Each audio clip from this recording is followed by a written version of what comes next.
Man, that was a really fun interview with RP Davies. I tell you what, Primo, doesn't he make you want to go have beers with him? Like, I just want to go have beers with RPD now. He seemed like such a chill guy. I can't wait till we talk to him again. He seems like a guy that will definitely have back numerous times. Such a good dude to talk to, and I can't wait for everybody else to listen to the interview as well. You know, I liked it so much that I didn't say much. I was just listening the entire time to the interview. Get it? Because I wasn't present for the Wasn't there yet. Yep. I'm so funny. We had a great time, though, man. RPD, he's got his debut in August with Odyssey Pro out there in the UK, over across the pond, as they say. So RPD, man, nothing but the best for him. We had a really fun interview. We're going to bring him back soon, man, and we're going to hold him to it with those front row tickets he promised us. Oh, that's right. He did say that. Yeah, he did. So we're always going to hold him to that. So fantastic. Us Marks don't forget. That's right. That's right. Fantastic interview, though, with RPD, man, and nothing but the best, and look forward to having him back on the show. All right, man, let's get to the show here today. Welcome, everybody, for downloading and subscribing to Sit Down Mark's podcast. So here we go as we get underway. Episode number 19, guys. 19. Big 20 next week. 19. I cannot believe it. It's just crazy to me because when we first started it, were we thinking 20 episodes down the road? I sure wasn't right away, but I cannot believe we're already nearly 5 months in. That's insane. 5 months. Well, I'm not 5 months in. I'm still a relative teenager, as it were, to you guys. You guys will be almost old enough to drink in podcast terms next week. I won't be. I still can't vote. Why am I making weird analogies right now? I don't know. I think it's working, though. Is it, though? It's working for you anyway. Not even in my head. It's not working. I'm like, just stop. Stop right now. Yeah. So I need more rowdy. That's my problem. That cotton candy. Wait, did you say cotton candy? Yes. Remind you of puking at the Tilt-A-Whirl. Barfing. Barfing. Yeah. Barfing like at the Tilt-A-Whirl. Puking is more violent and like horrible, whereas barfing, you're like, okay, I'm good. Let's go on the Tilt-A-Whirl again. Just kidding. I hate the Tilt-A-Whirl. No one should ever go on it. It's awful. Which one is the Tilt-A-Whirl? Is that the one that's like... The one that tilts and then it whirls. No, it's got the backing to it. You can get like 3 people in it, and y'all sit there and like swing it around, but it goes around. It goes around really fast and it makes you want to throw up. So no it matter goes what in you're drinking. circles, and at the same time, the pod goes in circles. Yes. Yes. Exactly. I really did barf on that. I like the Gravitron myself. Is that the one where you stick to the walls? Yeah, you stick to the wall. Yeah. I do like the Gravitron. I think I barfed on that too. Why do I keep going on rides that on which I barf? That's the zipper. The zipper. That's the one I was thinking of. Wait, is that the one that'll make you puke? That's the one that's like, and then it flips and it comes down. I like that one. Yeah. I never puked on that one. Right. Somehow. You didn't? Yeah. It's like well, you get to puke in a cage, so whatever you puke, it throws back on you. I puked on the Tilt-A-Whirl, actually. See?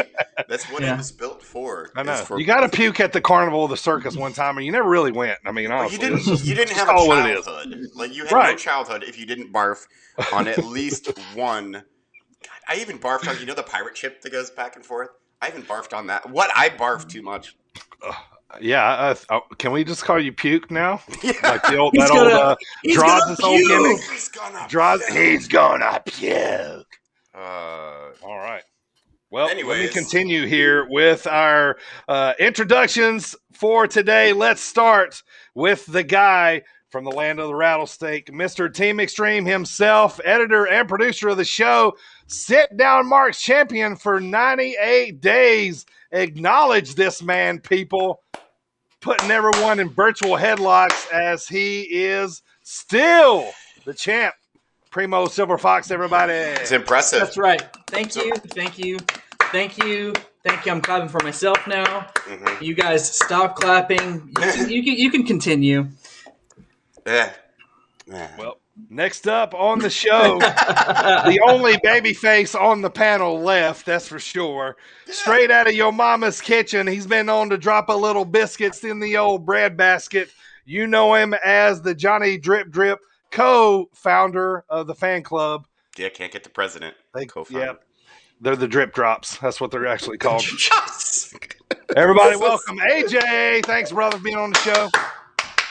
Oh, I got claps too. I'm not even the champ, and I got some claps. Yeah, you got some claps. Yep. Well, I'm the babyface in pursuit of the title, which is right. always a popular angle. Yeah, you're chasing, man. You're chasing. Yeah. Oh, okay. No, don't worry, champion stuff. Yeah. We wouldn't know. Yeah. All right, let's get this show underway. I want to thank all the sponsors and everybody listening. First of all, our sponsors, Coastland Apparel. Use promo code BIRDTV for 15% off your order. That's right, Coastland Apparel. The boys are all rocking the hats and the shirts. And also, I got the hat on as well. We thank Coastland Apparel for sponsoring the show here today. I want to thank everybody listening on iHeartRadio, Spotify, Google Podcasts, Stitcher, TuneIn Radio, Apple Podcasts, and now on Amazon Prime Music, Audible, and every Friday on sportinariumradio.com, online radio at 7:15 Eastern, right after the Thomas Bryce show. Man, basically, it's like we said, we're everywhere the world you can get your podcast, right, boys? Everywhere you want to be. Yeah, that's right. Maybe everywhere you don't want us to be, but we're still going to be there. Well, yeah, even you can't avoid us, so just accept. That's right. Where you want to be. And if you don't listen, my boy Big Beef is here to warn you. Check it out. It's the Beefster here, and I'm telling you, you better turn into the Sit Down Marks podcast with AJ, Dirty Bird, and Primo. And if you don't, Beef's gonna have to hit you with that beefy bomb. Tune in, folks. They won't disappoint you. Beefy bomb. And if you don't, that's right. You're going to get that beefy bomb. Big Beef all over the independent scene right now. We're going to talk about him here shortly. But Primo, get us started off, man. This day in wrestling history and our birthdays. Our birthdays. Our wrestler birthdays is what I'm saying. Well, let me talk to you. This day in wrestling history, July 21st edition. That's today for all you marks out there. 2001, WWF presents Invasion. The main event was Team WWF versus Team ECW or WCW, otherwise known as the Alliance. This is where Stone Cold turned and stunned Kurt Angle, costing the WWF the match, becoming one with the Alliance. What a terrible angle that was. I think it could have been done so much better. It should have been great. It should have been fantastic. But instead, you got Booker T Buff Bagwell getting thrown out of a building and ending his career. Buff the stuff. I'm buff and I'm the stuff. He had calf implants. Allegedly. Moving forward. 2007. WWE presents a Great American Bash. This is significant because the main event was between John Cena and Bobby Lashley, the not so almighty, for the WWE Championship.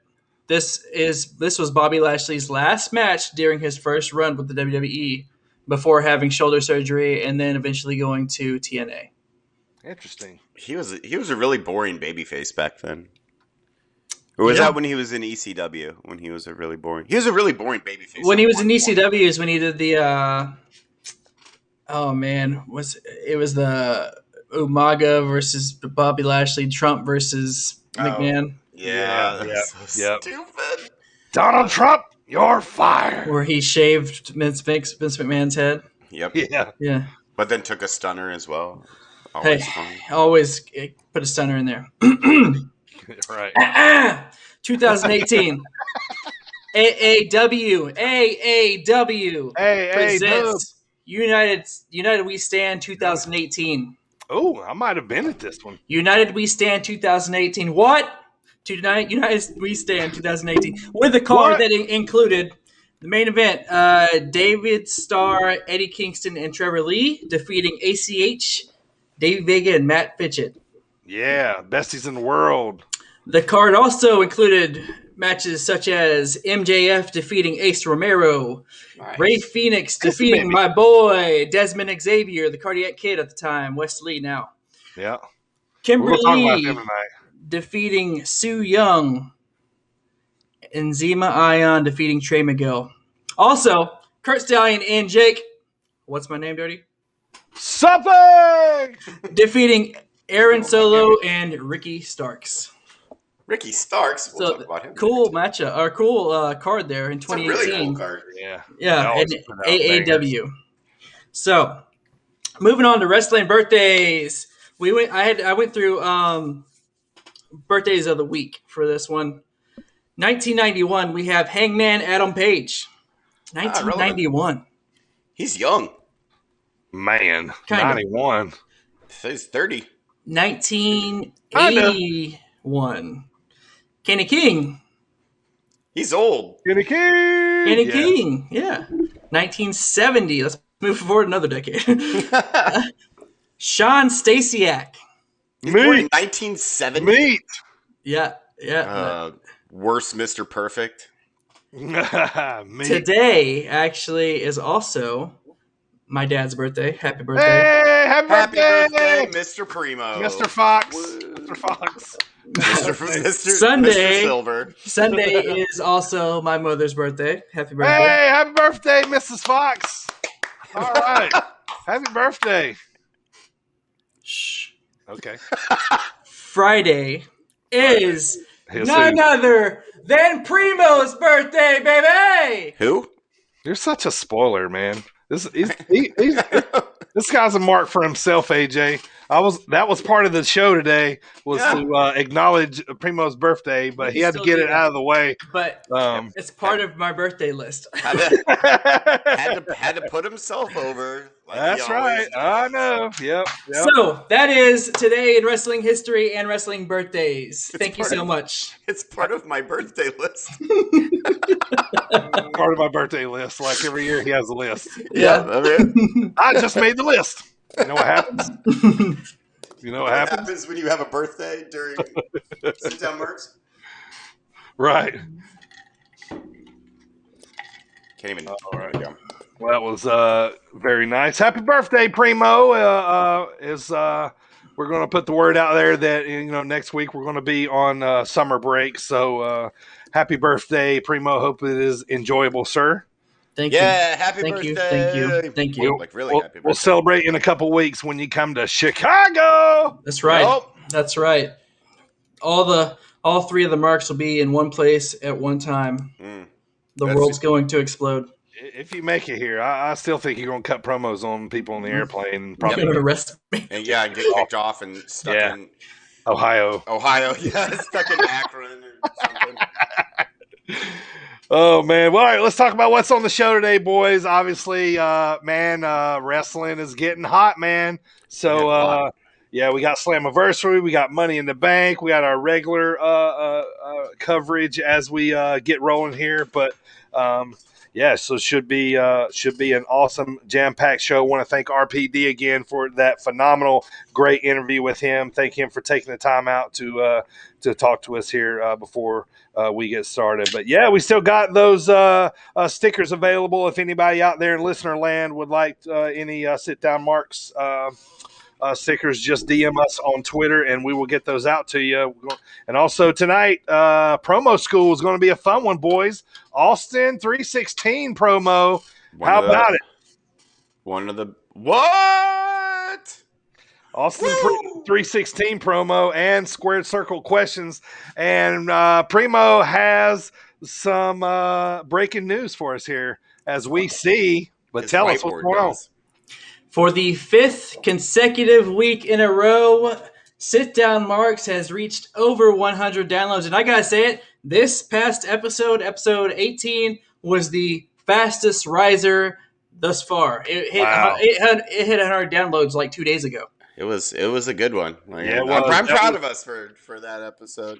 That was the Big Beef Gnarls Garvin episode. Let's see. We talked about our top 5 favorite announcers. We talked about rumors. We did Steiner math that night. So that was a great episode. Thank you everybody for supporting the podcast here and downloading. We are nothing but thankful and grateful. And when you continue to support the show by downloading and subscribing, we're just able to keep the ball rolling here. So, man, that's great news, man. Super, super thankful. Thank you guys so much for everybody downloading on across all platforms. We want to also thank Sportinarium Radio, those guys out there, and also Thomas Bryce, the Rewind podcast, all those guys, for sharing our info, helping get our name out there. And they've been such a big supporters, though.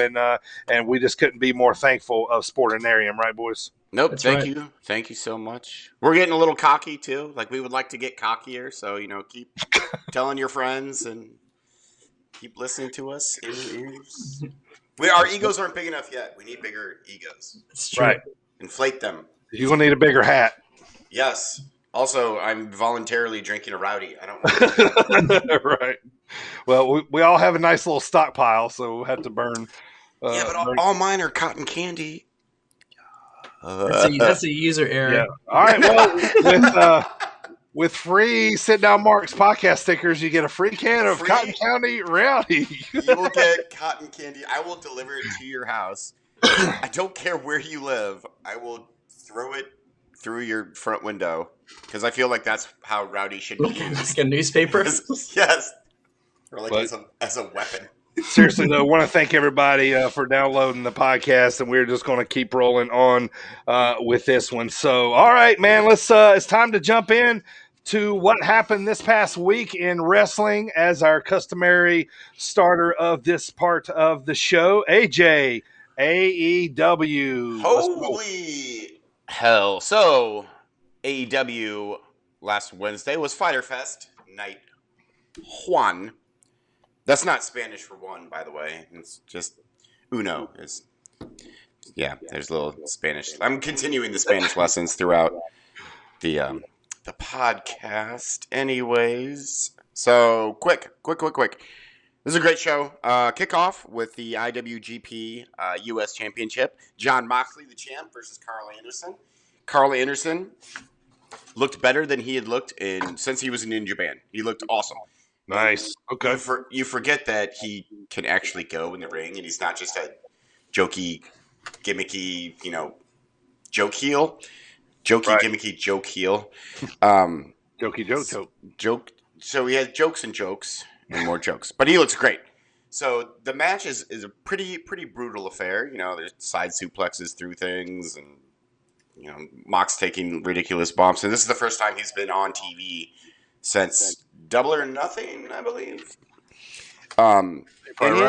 He gets the win with the Paradigm Shift, but the main part of this match is what's set up for next week, which is after the match, Jake Roberts cuts a promo with Lance Archer, asking him, basically begging him, don't, do this. Sir Murder Hawk. Sir Murder Hawk. Sir Murder Hawk. Sir Lance Arthur challenges Jon Moxley to a Texas death match next week on night 2, or next week. That would be tonight. I wrote next week in my notes because I watched it last week. So tonight, Texas death match versus Sir Lance Arthur, Sir Murder Hawk, against Jon Moxley for the IWGP US Championship. I love it. I like how they do that match in Japan rules. It's a 20 count and all that. Count. Yep. Plus, this is a callback to their match in it was New Japan, but I can't remember what show it was. Yeah, where Lance Archer and Moxley had a Texas. Yeah, one of the big tournament. Yeah. Which I went back and watched, and I highly recommend if anyone can find it, go and watch that match. It's really good. They've had classics. They're going to have more classics too. We're just waiting. I'm still mad at Sir Murder Hawk for interrupting my boy last week during his promo, so I'll get over it eventually. Like Dan Lambert, Lance Archer. Yeah. Boo. So then we have so we have a bunch of cool promos that just set up everything. So one with Miro, I have to throw it in there because he says he has this parable. And he says there once was a man with a hot wife who could do the splits, and the man was hot too, but he was lost. And he goes on to tell the story about God's chosen champion, and it's great. It's like, this is why Miro is the best ever. Then there's a promo with Hangman Page, and he wants to have a match with Omega. Omega says, well, first we're going to do a 10-man tag. I believe it's tonight, 10-man tag for Night 2 of Fyter Fest. Yeah. And if the face team wins, which includes Dark Order and Hangman Page, and if they win, then not only does Hangman Page get his title match with Omega, but Dark Order gets a title match with the Young Bucks for the tag team titles. Very, very cool. Liked it a lot. Up next, what other promos are there? Young Bucks. I love the Young Bucks. And everything. We're just going to move on to the main event. We'll do the rest and the rest of the rest later. So, main event was unbelievable. And I'm new to the Ethan Page bandwagon right now. Yes. Yep. As you guys talked about it last week, I'm new to the... Well, he was on Impact briefly. So, I mean, the only way you would know him is the indie scene, and then recently he was in the North with Josh Alexander on Impact. So, yeah, he's new. He's only been on AEW for a couple of months. Yeah. This is virtually his first singles feud. He was in Evolve. Well, he kind of, not to use a pun, but he kind of killed it. Get it? Coffin match. Yeah. So yeah, Darby Allin versus Ethan Page for a coffin match in the main event. And one thing I love about AEW is they can put someone like Ethan Page in the main event. Like, Darby Allin's already kind of proven himself, but they can put Ethan Page in the main event and absolutely destroy it. The match was great. I believe there was like skateboarding tricks, and Darby Allin's great. Mm-hmm. Yeah, almost falling in the coffin. Almost falling in the coffin. Like, yeah, tinker. So, obviously, Darby Allin gets the win when he gets Ethan Page into the coffin. And then he does a coffin drop off the top rope. And I think this puts the proverbial nail in the coffin. I'm done with coffin puns. And does a coffin drop. Okay, that's the last one. Onto the coffin. I just said coffin 43 times in the span of 18 seconds. Not just onto the coffin, through the coffin. Yeah, through the coffin. You're definitely putting over the coffin, that's for sure. Yeah. I hate the coffin. But it looked amazing. The match was great. There are a couple of things that I want to talk about. First of all, that third promo that Cody Rhodes cuts a babyface promo, but I apologize, Primo, a Texas babyface promo. That's how I'm going to word it. I'm not going to explain what I mean by that. I'm sure some of you can figure it out. Texas babyface promo. And Malachi answers and is awesome. Yep. And I can't... Do they actually write R.I.P. No. on the coffin? No. Because they should. Rest in the dirt. Oh, man. Malachi Black. I do like how Cody Rhodes started out at the announcer's table. And he's like, I'm not getting my point across. No, and then he goes into the ring to further emphasize what he's trying to say. It was great. And again, we have the Cody Rhodes in white. I almost called him Aleister Black in black. Yeah. Malachi in black. Can we just do Tommy End? I want him to just be Tommy End. I like that name better. I don't know if I can handle too much more of this Malachi. Because every time I giggle in my head. Children of the Corn. Yes, Children of the Corn. Yeah. His new name is Corn Black. With a K. Yes, with a K. A backwards K. Man. What else, really quickly? There was a match between Tony Starks. Nope, that's Iron Man. Ricky Starks and Brian Cage, which I liked. Ricky Starks is the worst ever. He has the most punchable face in the entire world of wrestling. I love it so much. Like, I want to punch him in the face. He looks like if a weasel mated with a worm and made like some sort of wormsole creature, and that's what he looks like. If you can picture that. Now he's the FTW champ. FTW champ, which useless championship. It is. I hate it so much. Taz was great on commentary, though. Well, it's just like the $1 Million belt, kind of, except with not as much allure. Yeah, but this one's zero gimmick belt. There's prestige levels behind gimmick belts. There's $1 Million Championship. Sure. 24/7 Championship, FTW Championship. I agree. I would put the 24/7 above the FTW because it's not edgy, nor is it a funny joke. Like it was brought into inception in like what 2006, 2005, or was it before that? FTW. I'm not sure. Get out of here, you edgy. We're FTW. I'm not going to say what it means because it's a dirty swear word. We can't do that because we're a family-friendly show. What else happened? I don't know. Those are the main things. Basically, Christian Cage beat Matt Hardy, and I will say that I love how they reference their history. And I went back and looked this up because they said it, and I didn't believe it, that Christian Cage owns 0 wins against Matt Hardy. Has 0 wins against Matt Hardy. And I was like, that can't possibly be right.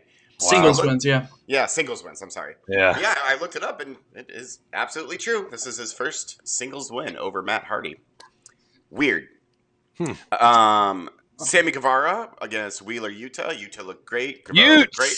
Utes. Love seeing Utes on there. That's awesome. Yeah, it was very cool. He looked good too. He looked like $1 million as well. Yeah. And then Yuka Sazaki versus Penelope Ford. Okay, it was fine. Yep. Penelope Ford gets the win. And also, the crowd made up for their abysmal showing of 2 weeks ago because that was awful. This crowd was amazing. Thank you, Texas. Dun, dun, dun, Yes. Yeah. I think I actually wrote "Thank you, Texas" down here because they were amazing. They popped for everything. They were hyped the entire night. It was great. Did you put in a phone call, Primo? I did. I had to make some calls. Yep. Yeah. Well, good job. This is why you're the champ for 98 days. You know what's crazy is they were in Cedar Park, Texas, which I will say, bone to pick with Mr. Oklahoma Black Cowboy Hat Jim Ross. Sorry, that's me being a Texan for 5 seconds.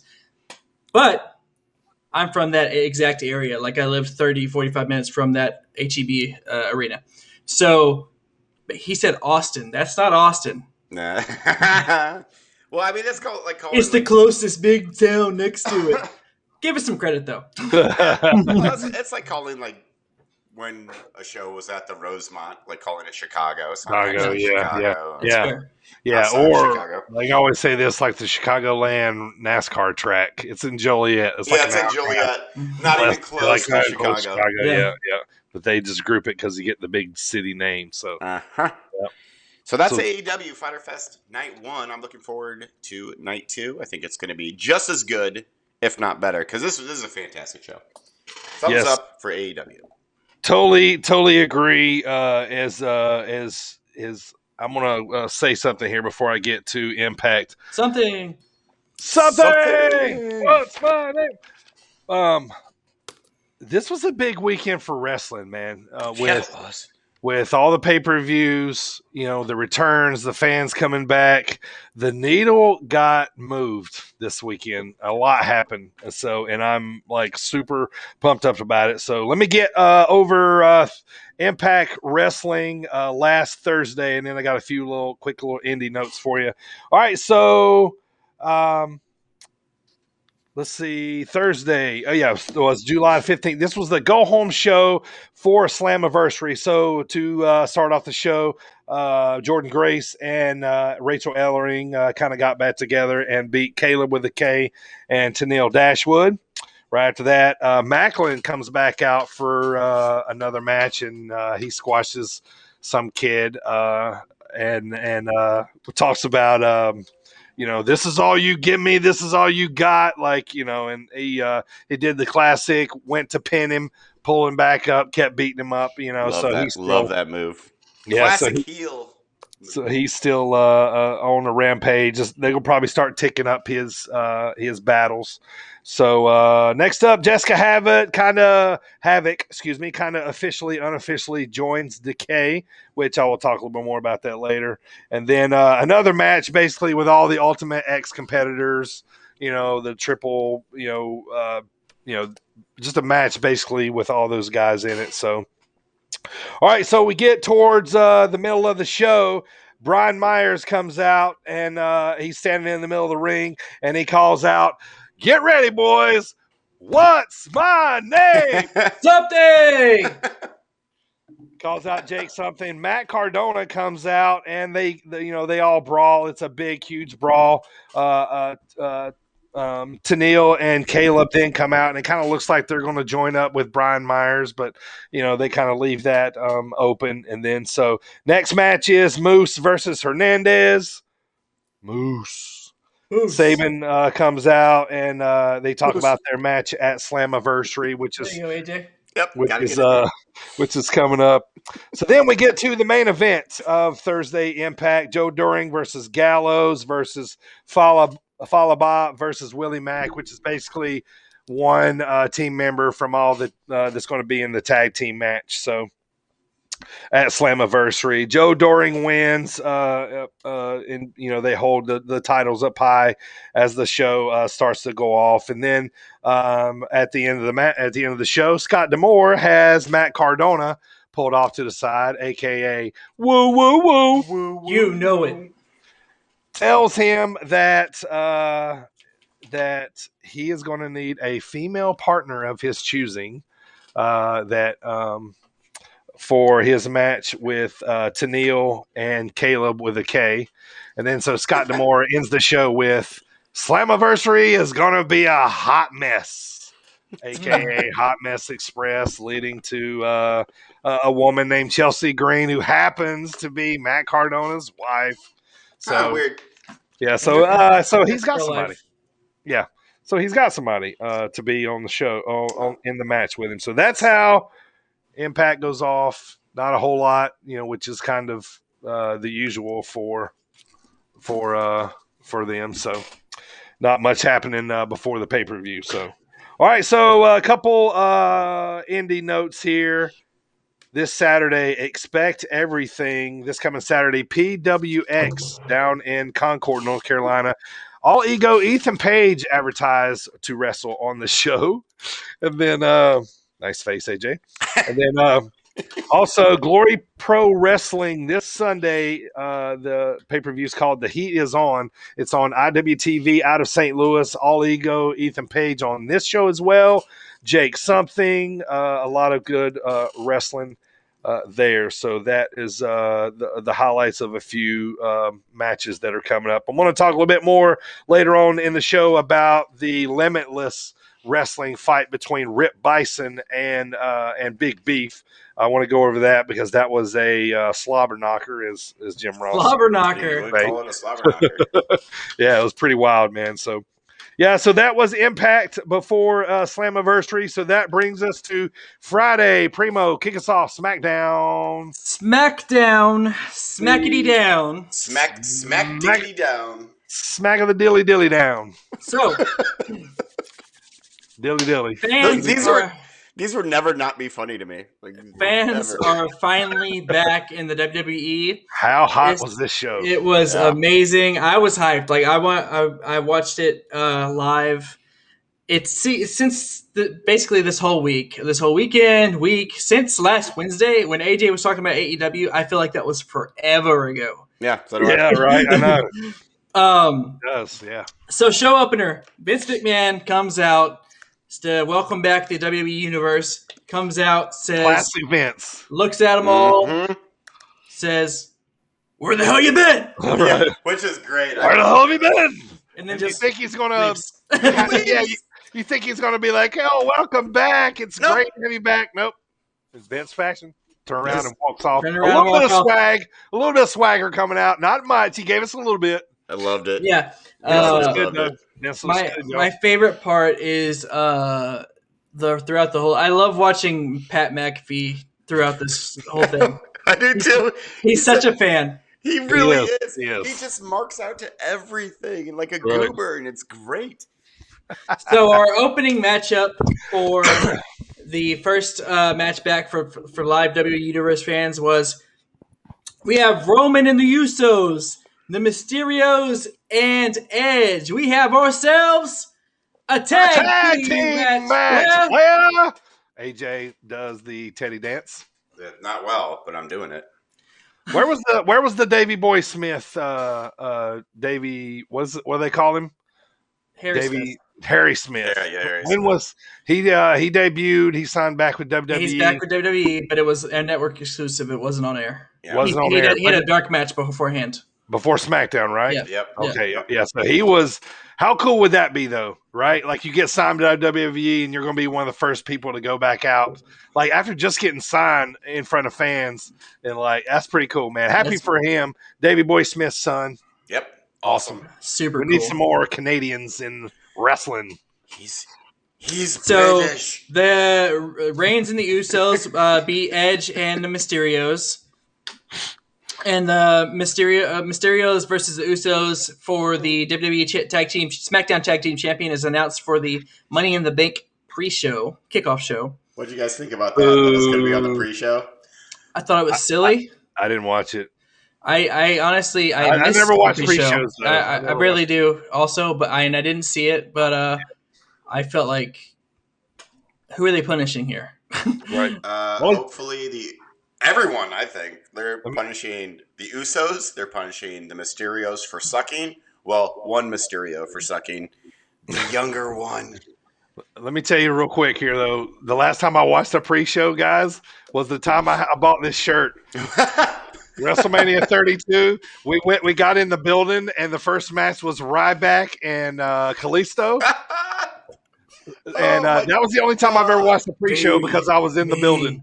I remember that stupid feud. That was awful. Long story short, there wasn't many people in the building because Texas Stadium was having problems with their ticket scanners. Yeah, you couldn't get in. So we were one of the lucky ones that got in early before they had the problems. So basically, we were watching that match with about as many people as a high school gym in it at the moment, So you were rewarded with a Ryback. It's a nice intimate match for just you. Yeah. For just you and a couple of friends. What did Ryback call himself? What did he call himself? The pre-show stomper? The pre-show stomper. Speaking of that shirt, this coming year. Yeah. Cannot wait. Yep. WrestleMania. That's going to be So Reigns and Usos beat the Mysterios and Edge. Next up, we have Sammy coming out talking about, all the shiny things that's being put out there in front of you. The fans coming back, the new entranceway. It's all just things to put over your eyes so that they stop thinking about the conspiracy. Yeah, same old stuff with Sammy. I love it so much. So he's like, I'm going to hold this show hostage. He starts to hold the whole show hostage, and then he is interrupted by none other than the Prince, Finn Balor. That's right. AJ My popped boy. out of his clothes. And you are GD right, I did. Finn Balor returned to the main roster. Nice. Sammy tried to attack, but fails, ending in him getting coup de grace. Nice little squash match for the returning Finn Balor. I love it so much. Roman Reigns is going down to Finn Balor. I told him that was what I thought of when he came out. I was like, AJ is popping right now. I didn't even think about Finn coming back. I was like, AJ is popping right now. Yep, and I did. I went nuts. I was 11 years old again. I seriously I was at home by myself. I mean, I was doing it too. You can't table. not do that. Oh, it was amazing. What's funny is I was watching him as he was coming in, and he looked like he was just because obviously the crowd's going nuts, and looks like he's just kind of taking it in. Yep, and he's just doing his thing right until he gets up on the turnbuckle to do that one. You could tell he's super into it. Yeah, he was hyped to be there. Speaking of pops, though, the pop for Edge. Oh, wow. That was give it to me. Stone Cold. He was like, give it to me. That was man. Like, except for when the Mysterios was behind him. Yeah, and then they were like, "Yeah." they both. Dominic got to do Edge's pyro. I know. That bothered me so much. I like how we were walking though, and Edge was like, "Stop." Yeah. yeah. I got a thing to do. You guys chill here. Yeah, just hang out back, Dominic. So we had Bianca versus Carmella for the SmackDown Women's title. Obviously, Bianca retains. I even put that obviously. I'm on my own against the wall. I wrote that Cesaro has been relegated to being attacked by Otis. Oh, we got to do it in a while. I know. This is the first a long time. Yeah, we haven't seen Cesaro in a while. And, he's been relegated to being attacked by Otis. King Kong Otis. Yep. So that's King Kong Otis. So that happened. And Tony Storm has been announced for next week. Yes. Wahoo. Get on my TV. Please. Thank you, WWE. This part was funny. And I actually, let me pull it up on my device here as I continue to talk about it. But you're a device. Baron Corbin comes out. Baron Corbin comes out in his sloppy outfit. Oh, he does. And his scrub and his hair is all grown. My wife comes out, right? And she's like, he looks really bad. I'm like, that's the point. He's doing his thing. Right, yeah. Oh, and so he basically, he's like, the downward spiral is continuing. Oh, I love it. He's going to have to move in with his wife's parents. And he says that he started up CorbinFund.com. Corbin Fund. And it's a real website. I know. Oh, it really is? Oh, my God. Amazing. Oh, jeez. Yeah, so it's a real website. Wrestling. He begs the crowd to help him out, and he gets interrupted by Kevin Owens. Kevin Owens stuns him. Oh, I love this. I love this gimmick. I am on board. I have always disliked Baron He just Corbin. gets sadder and sadder. It's amazing. I mean, he's always been a lovely guy in real life, but I've never really. He had if there was a Baron Corbin match, chances are I was skipping it. But now I just want to watch it. This is genius. I love it so much. Man, Kevin, let me say this real quick. Kevin, man, when he comes to the ring, oh yeah, that's he's another so big pop. fired up, man. Yeah, he was hyped. You could tell was hyped. He was probably the most excited. Obviously, most excited. Like that, I could tell out of everybody. Like he's gonna pop a blood vessel or a stroke right there. Yes, he was so like flipping. His head was just going. I know. It was like it was boiling, out of the inside. I'm like, oh, he's so fired up, and by the way, the intro to the SmackDown, I had goosebumps and unbelievable, man. Chills. Unbelievable, man. Like they do that so well. Those videos, like I was ready to run through a wall by the time SmackDown came on. So we had the speaking of Kevin Owens, a couple other guys came out for the Fatal 4-Way, which is Big E. We had Kingsuke Thruple. And the Drip God Seth Rollins. So Shinsuke got a big pop. Rollins got a big. They all got a big pop. Big E got a big pop. KO we got a big. So there's the crowd is loving it. Yeah. So that was the final match of SmackDown, and Rollins won that standing tall. He did the whole thing where he sat on the ladder at the end, holding the thing, which means he's clearly not going to win. Yep. So also real quick, it was announced that this coming Friday will be in 2 locations simultaneously. One in Cleveland and the other at Rolling Loud Rap Festival in Miami. I look forward to that one. Wow. The Rap Festival. I think that'll be hilarious. Interesting. It's be really cool. It's be like that WrestleMania. Closed circuit TV too. Closed circuit TV. We got except for SmackDown. Oh, you get half matches. Right. Well, I'm not going to say it right now, but later on, there is somebody also that he said he's going to be here this Friday. Nice. We'll get to that. Interesting. Do you have a fly in front of your face? Yeah, there's a fly in my face. You're trying to sweat. Yeah, okay, my fault. I thought you were checking your palms, your reflexes in your eyes. Or you were living in a fart cloud. SmackDown? That was SmackDown. All right. Let's get to the big movement of the needle of the weekend. Started Saturday night and went all the way through last night on Tuesday. So let's get to Slammiversary. I would say Slammiversary, Bound for Glory, the top 2 pay-per-views of the year for Impact Wrestling. Especially this one.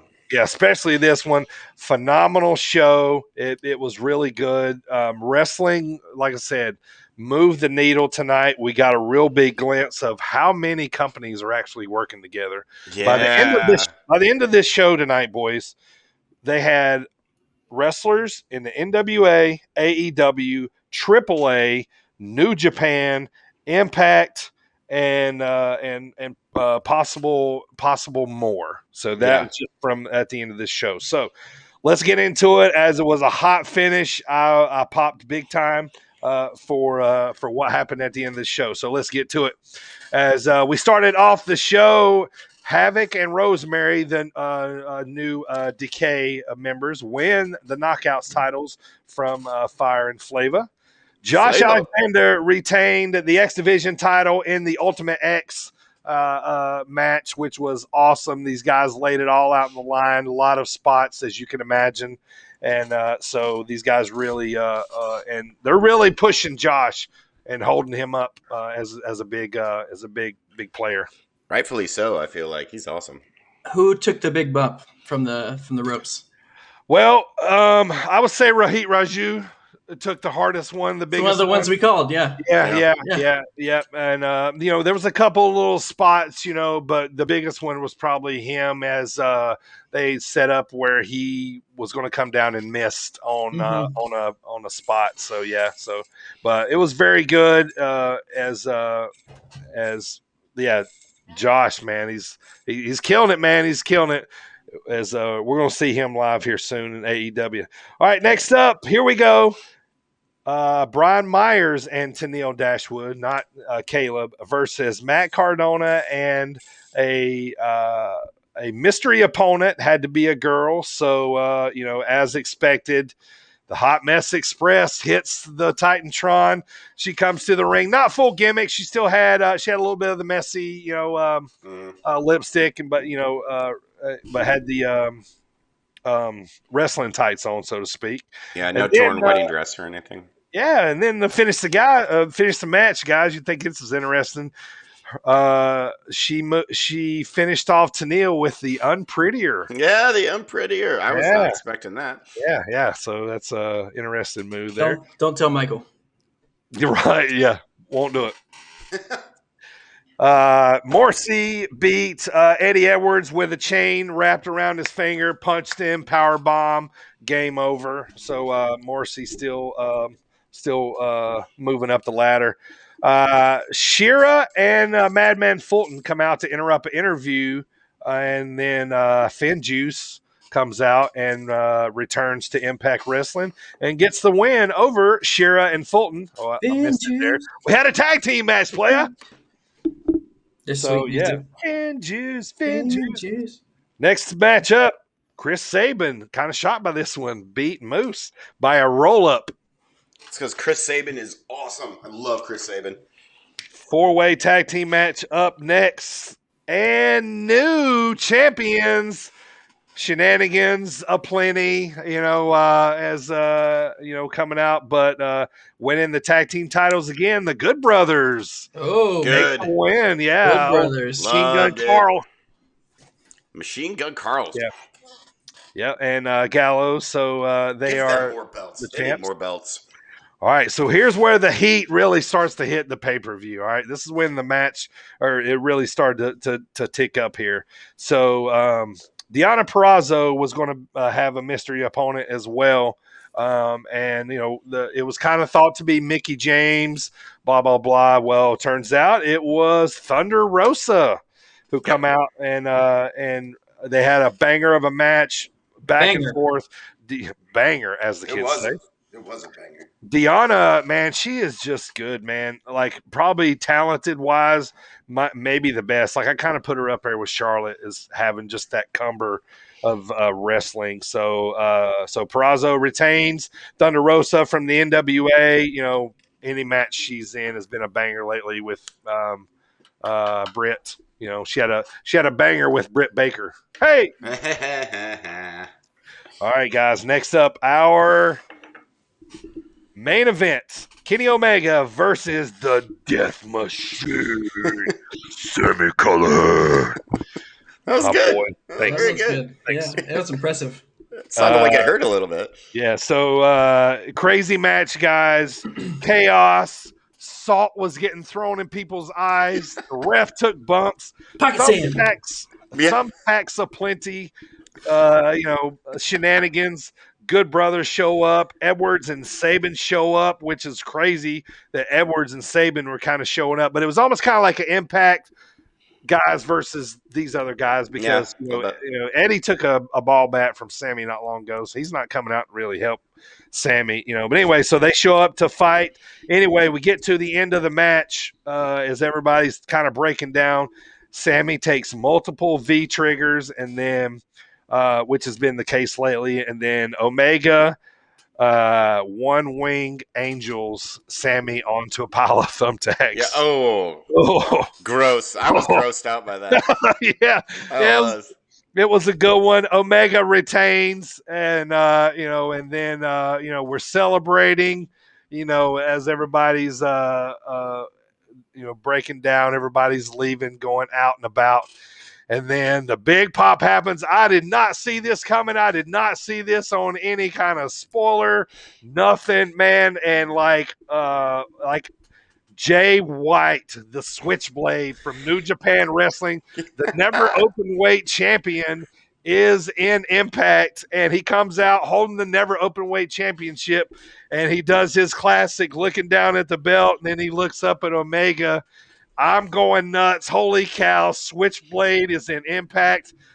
After noticing the NWA partnership, now we're even more in depth with New Japan because Switchblade is like money over there right now, man. So the relationship is still blossoming. I love to see it. Holy cow. They announced October 23rd is Bound for Glory. If we have Omega, Jay White, and Impact pay-per-view, I'm going. It's unbelievable, man. I am so for that. Holy cow, I want to see that match on the Impact. I kind of, when he came out, I did the same thing. I went kind of nuts, and I was so glad that I knew who he was. Because imagine if you didn't know. I mean, you'd still be excited, but sure. The pop is so much better because you're like. Yes. Like when he walked out, I'm like, oh my God, Impact's going into another stratosphere right in front of our eyes, like it's happening. It's amazing, man. This is the best Impact has ever been. I totally agree. They're going all in. They're putting on good wrestling, good storylines. Now just put fans back in the seats and let's go. Yes. Right? Get on it. So that was a phenomenal pay-per-view. I thoroughly enjoyed it. Good move by them. They moved the needle. They got people interested. And, man, we're off to the races, man. I can't wait to see what they do with Jay White. Me too. It's going to be great. The Switchblade, man. I love it. Great wrestler. All right, so Primo, let's get to the big WWE pay-per-view of the weekend as Primo's going to break down Money in the Bank for us here, as we already know what happened on the pre-show. So, but first I want to say here before we get started, man, I was when the reel was rolling for Money in the Bank, this was when I really felt like we were back. Yep. You know what I mean? I felt like we were back. I'm like, okay, here we go, and then we'd already experienced SmackDown from Friday, the goosebumps.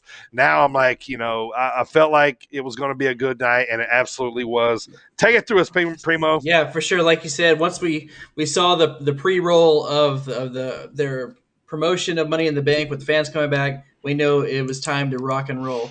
Like you said beforehand, we had in the pre-show kickoff, they had the Usos defeating the Mysterios to win their SmackDown Tag Team Championships. Thank God. So the Usos now have the straps for the Bloodline. Good. Next, so on the main card, we had Raw Tag Team Championship match: AJ Styles and Omos versus the Viking Raiders, with AJ and Omos.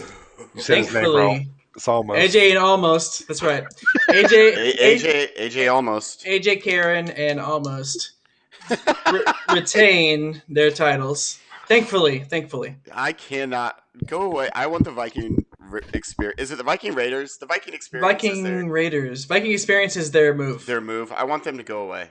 I think they're so stupid. I think their gimmick is stupid. What was that guy? Was it the Highlanders or whatever it was back in the day? The Highlanders. I'm Robbie. I forget the other guy's name. All I remember is the guy that he had. He goes, I'm Robbie. Yeah. I hate them so much. They're so stupid. So anyways, AJ Styles and Almost retain their titles. War. Next up, we have the Raw Women's Championship match. Rhea Ripley versus Charlotte Flair, with Charlotte Flair making Rhea tap out. I didn't see this coming. And neither did I. Smack Raw Women's there you Championship. Go. Notes. Raw. So this was 11 already. Yeah, this is right. Well, this was 11 for her. It was supposed to be 12, but then 12. They're not counting her. They said Diva, NXT twice. Yeah, and like 5 times each on each show, right? Or 5 times on Raw, 3 or 4 times on SmackDown. I had a problem with this match. One, I did too at first. They made Rhea Ripley the champ, the underdog in the match. Like the whole time they were like, "Oh, she's giving it everything she's got," and she's wrestling the goat. She's wrestling the goat, boys. But she's the champ. My thing is, another thing too is they're both supposed to be heels. Yeah, they're both heels. Don't understand it. Meanwhile, the crowd's like, "Let's go, Rhea. We want Becky." Yeah, we want Becky for the first half of the match. Beep. Yeah. They got it. They won the crowd over by the end. They did. So I will say that at the beginning they did kind of look like newborn deer. Trying to walk for the first time. I love to see that when they win the crowd over. And they ended up, by the end of it, they ended up completely turning it around, winning the crowd over. It was an awesome match. Charlotte wins, new champ. Moving on. Wait, really quick. Rhea Ripley was on the verge of a wardrobe malfunction the entire match. Did you guys notice that? Like her top or bottom? Top. Her top didn't fit her. So like anytime she moved, like stuff would like flop out. And I'm like, is this? Are we gonna get a little wardrobe malfunction here? A little jazz action here. That's the biggest one I always think of. Yes, because that wasn't really a malfunction though. That was just a. Blip. I imagine that's the noise it made. He reached up there. Yeah, I forget. Yeah. So moving on, we had the women's. Sounds like when it pops out. The women's Money in the Bank ladder match between Alexa Bliss, Nikki, Almost Superhero, Naomi, Asuka, Liv Morgan, Zelina Vega, Natalya, and Tamina. Now, Natalya and Tamina worked this match. Sure. Mm-hmm. I thought for sure they were going to have a moment where they had the tag team face off where they got to face each other, but they never did. Like the Ascension. Right. So, but they actually were cohesive the entire time, taking out everybody. One of them did a great job. I'm not going to tell you which one, but one of them did a great job.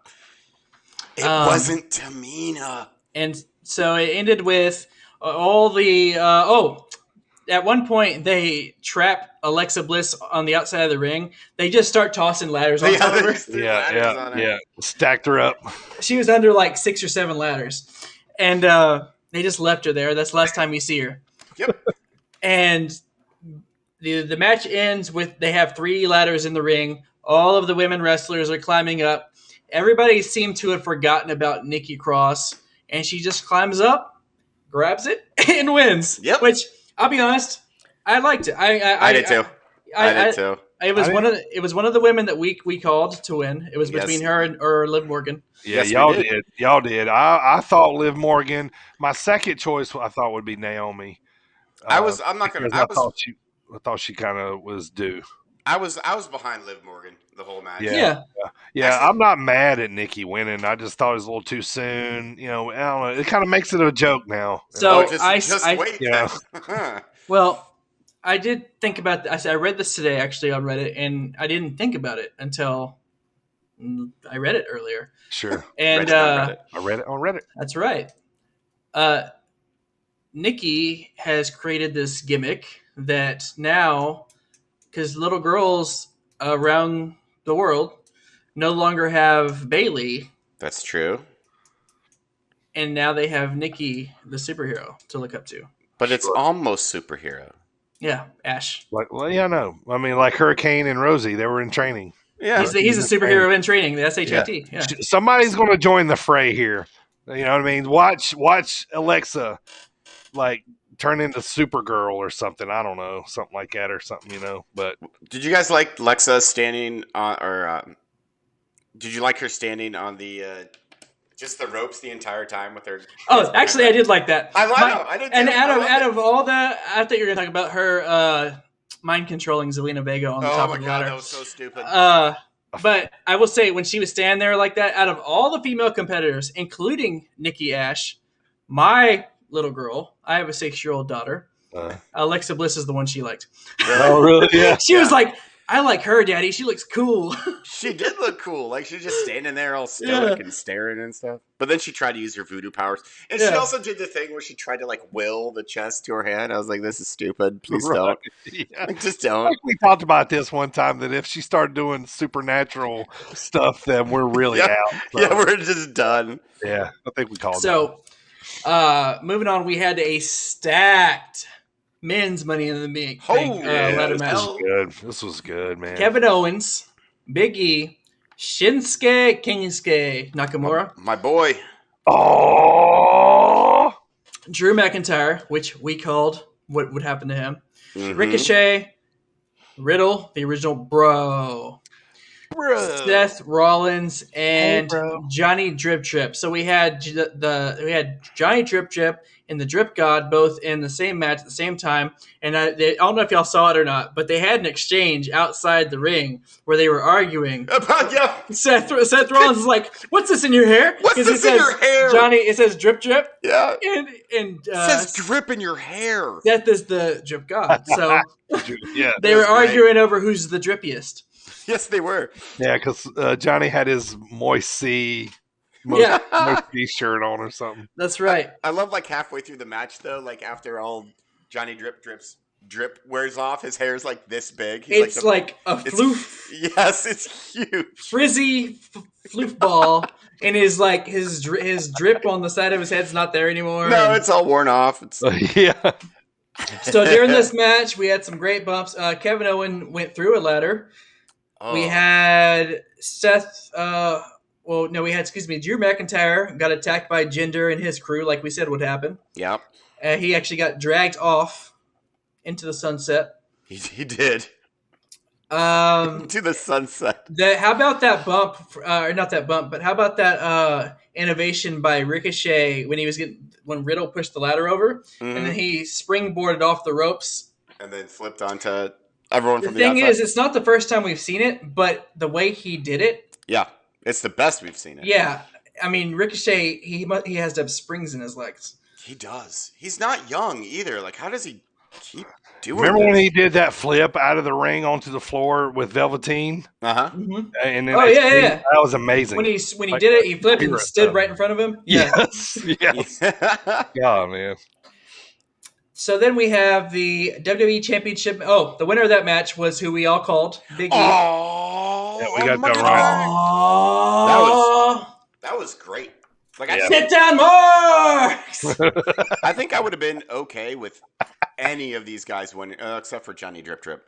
Anyone else I would have been okay with, but the fact that Big E, which we all knew it was going to happen, but it was Thank still goodness. Awesome. So, let's go ahead and talk about this. Okay.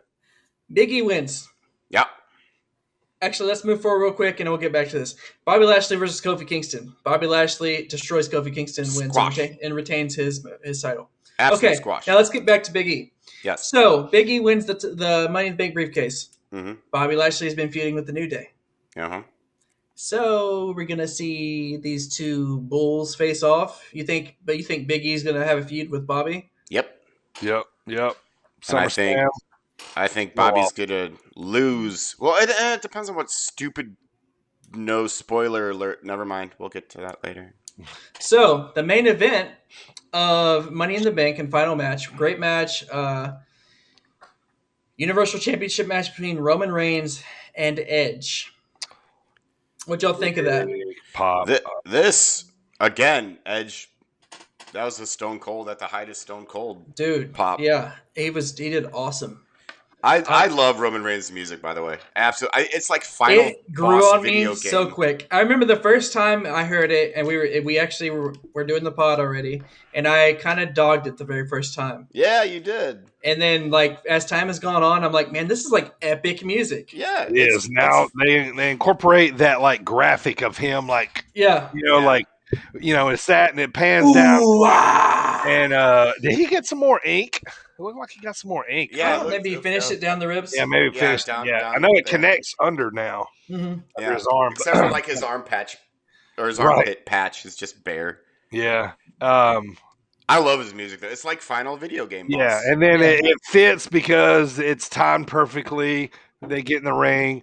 He can Paul hands him and then synchronize with the music when it crescendos. He holds up the belt. So I like it too. That was actually another comment I saw on Reddit was Roman Reigns has reached final boss level. Yes. Yeah. He has. His music, his entrance. I feel like he's taken a note from like everybody he's interacted with. So like he walks slowly to the ring, real methodically. He stops in front of the ring and just kind of takes his time. And then you know who else who did that? Undertaker. Wait, what? No. So he was fast to the ring. But I'm just like, man, he's like taking all these tools and put them all together.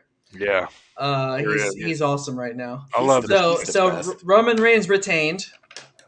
And to the surprise of no one. At the end, we had a Roman Reigns get the mic and say, now you all have to acknowledge me. Except he said it a lot more. Yeah, he said it very sinister. Yeah. Very sneaky, like, yeah.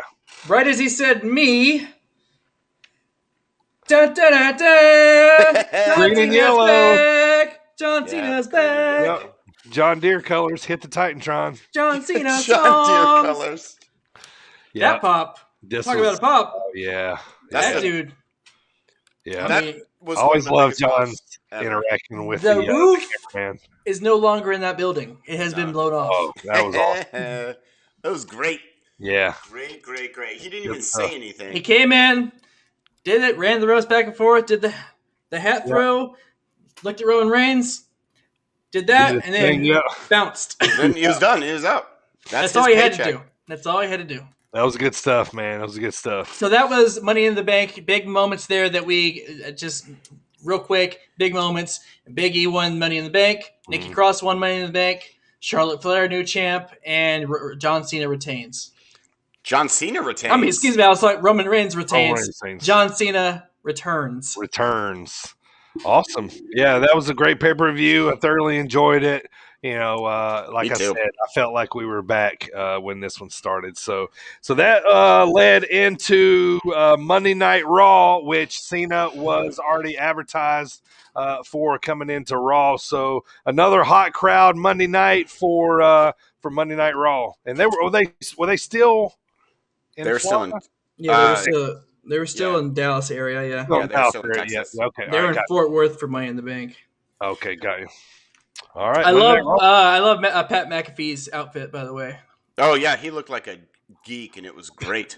Cowboy Pat McAfee. Yep, Cowboy Patty. So John Cena opens up the show, like Dirty said. There is no one out there, love him or hate him, that can hype up the crowd quite like John Cena. Nope, he's the best. He hypes up the WWE Universe, saying he came back for one thing and one thing only, the crowd, and Universal Championship and Roman Reigns. He said Roman Reigns, he actually said a bad word, but he also said Roman Reigns needs to be knocked down a notch and humbled, and he's going to do it at SummerSlam. Nice. He said he'll also see Roman Reigns this Friday at SmackDown because he'll be there. Riddle comes out for his match, and he comes to the ring, and it's just, he's just like, bro. John Cena says, bro. Riddle's, bro. They had a bro off. It was awesome. Riddle is so great. You could tell that Riddle's mind was absolutely blown. Yeah, just loving it. Cena giving Riddle the rub. Yeah. Oh, yeah. He had a bro duet with Cena, and then Cena bounced. Next up, we had America's Most Wanted come out to the ring. Most Wanted. The matchup was between Riddle and the Viking Raiders versus AJ Karen almost and Johnny Drip Chip. AJ Karen. I didn't notice that before. Viking Raiders and Riddle win due to a dripstick misunderstanding. Fooled them with the old dripstick. So, was it Riddle? Yeah, dripstick gimmick. Yeah, Riddle comes around. He steals the dripstick because Miz is the keeper of the dripsticks with his wheelchair. And he takes it and he squirts almost in the back. And then he gives it back to Miz and leaves. Yeah, he's like, haha, and then he took off. The arrogance is what I like to call it. Yes, it is arrogance. Like needs to be one of those bug sprayers. In case you were still wondering, WWE still stands for Walk with Elias. First time I liked Elias in a long time. Who wants to walk? I've always liked him when he's done that. Me too.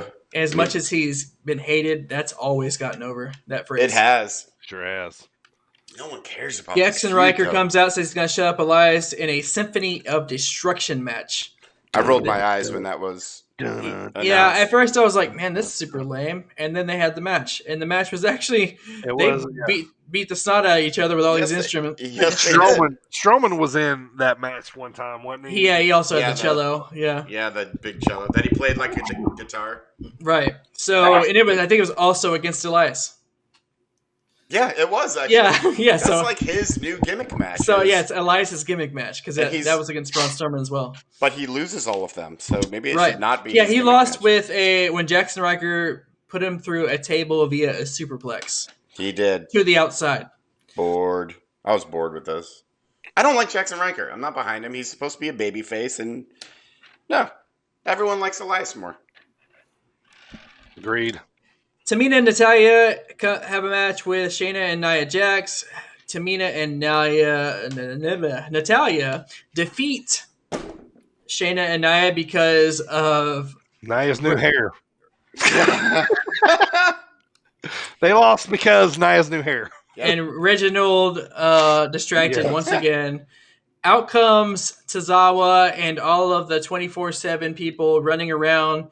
Reginald is your new 24/7 champion. That was a nice spot by him, though. It really was. Dude's athletic. I'll give him that. The circuit and he did it in flats. He had some shoes that won't stick. They did it in flats. He I mean, my wife works in flats too, so. Anyway, good for Reginald. Yeah, good way to get around. Yeah, it is. They're comfy. James Ellsworth. It's about it's going to be to see who can do a corkscrew around the ring the fastest between him and R-Truth. Yeah, I still give it to R-Truth, even though he's like 70. The almighty Bobby Lashley arrives for an open challenge match. Get ready to bask in his glory because Keith Lee returned and answered the challenge. And then when he returned, that's not who I thought was going to answer that, honestly. I didn't think it either. I know for a while we've been like, where is Keith Lee? Yeah, what is that guy doing? That's going to be a debut. I thought it was going to be a debut. And so, well, I thought because they had already announced that Karrion Kross was going to be on the show that night. Lame. So I was like, maybe he's going to come out. And, so we'll get to that. So we're going to get to it. You trust me. So we have Lashley defeating Keith Lee, but it was a decent match. Yeah. Boom. And afterwards, moment of silence for the garbage that happened. Because as much as I love Goldberg, I mean, everybody loves Goldberg. But it's the same thing as I said last week whenever the NWO was rumored. Stop it. Just stop. Oh. Yeah, like I said. He's going to take the title off of Lashley, too. And the thing is when he came out, whether it was a work or not, Lashley looked visibly pissed. Yeah, he did. He looked mad. Like he didn't know, like he didn't. He was like, "What the frick?" Like, like. I bet he knew. He was just annoyed when it actually happened. He was like, "I can't believe I'm actually having to be put through this crap. I have to lose my title to Goldberg." So there's no pay-per-view between now and SummerSlam, right? No, that's it. Yeah, that's it. So he's wrestling him at SummerSlam. So Goldberg goes up to Lashley. He says, "I'm next," and then leaves. Yeah. And Lashley's like, "Well, MVP has to hold Lashley back because he's like he's flipping out. He's mad." And basically, that's how that's going to go. I guess we're going to have Goldberg and Lashley at SummerSlam, where Goldberg either beats Lashley or beats him hard enough to where Big E can cash in. So, there you go. Yeah. Boo. So, Jinder comes out, says it's his birthday, and it gets better for him because Drew McIntyre is not Mr. Money in the Bank. Then he comes out and Drew McIntyre ruins Jinder's birthday and absolutely destroys everybody with a steel chair and destroys Shanky with a chair with like over 20 chair shots. Yeah, 20 chair shots. By the way, I felt bad for Jinder Mahal. I was like, it's his birthday. Don't ruin it for him. And all I could think was like, man, he has a birthday the same week as me. How cool! How lucky of him! How good for right, Jinder. Right, yeah. He had a birthday, same as Primo. So let's get to it already. Karrion Kross makes his main roster debut, and what I wrote this on here. He makes his main roster debut to a fairly quiet crowd. Sure, it was like nothing. Yeah, y'all don't watch NXT, I guess, but they do. That's the thing, they do. They do. I just don't think they. Behind Karrion Kross. Out comes his opponent, which is the charismatic Enigma Jeff Hardy with his returning music, No More Words. Yeah. You know, your boy, Mr. Team Extreme, was all around my living room. You were. Flipping out. I was going nuts. And at the same time, I was already preparing to be absolutely ticked off. Oh, yeah. I was like, you should have been pissed. Vince McMahon, if you feed my boy to Karrion Kross, we're done. I thought of you during this, like right when he had no more words. Two things happened here. Not only did Jeff Hardy win, but I love the way he won with his foot on the ropes because it's heel. Yeah, it's a heely tactic for such a babyface. You know, dirty heel. I love it. Yeah, I love it. He spoils his debut. Yeah, and the thing is. I even wrote this in here. In my opinion, and me and you talked about this already, we said we were going to debate it. I said, if Kross doesn't change up his gimmick, he ain't going to make it. Yep. I think he still makes it. I don't think a gimmick change is in need because it's, I'm not going to say anything about the pop, I mean, kind of is what it is. Maybe people are not watching NXT, as much. Karrion's only been on there, last, months or whatever. But I think put Scarlett back with him, although everything I've read has said he's not going to be with her on, on the main roster. But, I mean, he's going to be a nasty heel. He's got the look. He's got the facial expressions. He's got the look. He's going to be a nasty heel, so I don't think a gimmick change is going to. Just gives me gives me more Ryback vibes. Yep, me too. I don't get that. Or like Lars Sullivan vibes a little bit. No. Just the guy that comes out every week, destroys somebody, and leaves. Sure, but this guy's already supposed to be an upper echelon guy. I mean, he wore the NXT title around his waist to the ring. So that's why I was like, okay, well, he's going to beat Jeff like kind of the way Jeff beat him, I thought. Well, I mean, they've had NXT champions come on before. One notable NXT champion, Kevin Owens, came in his debut and beat John Cena. That's true. Right. So after watching NXT, I kind of, when we'll talk about this, I kind of see where they're going a little bit with it.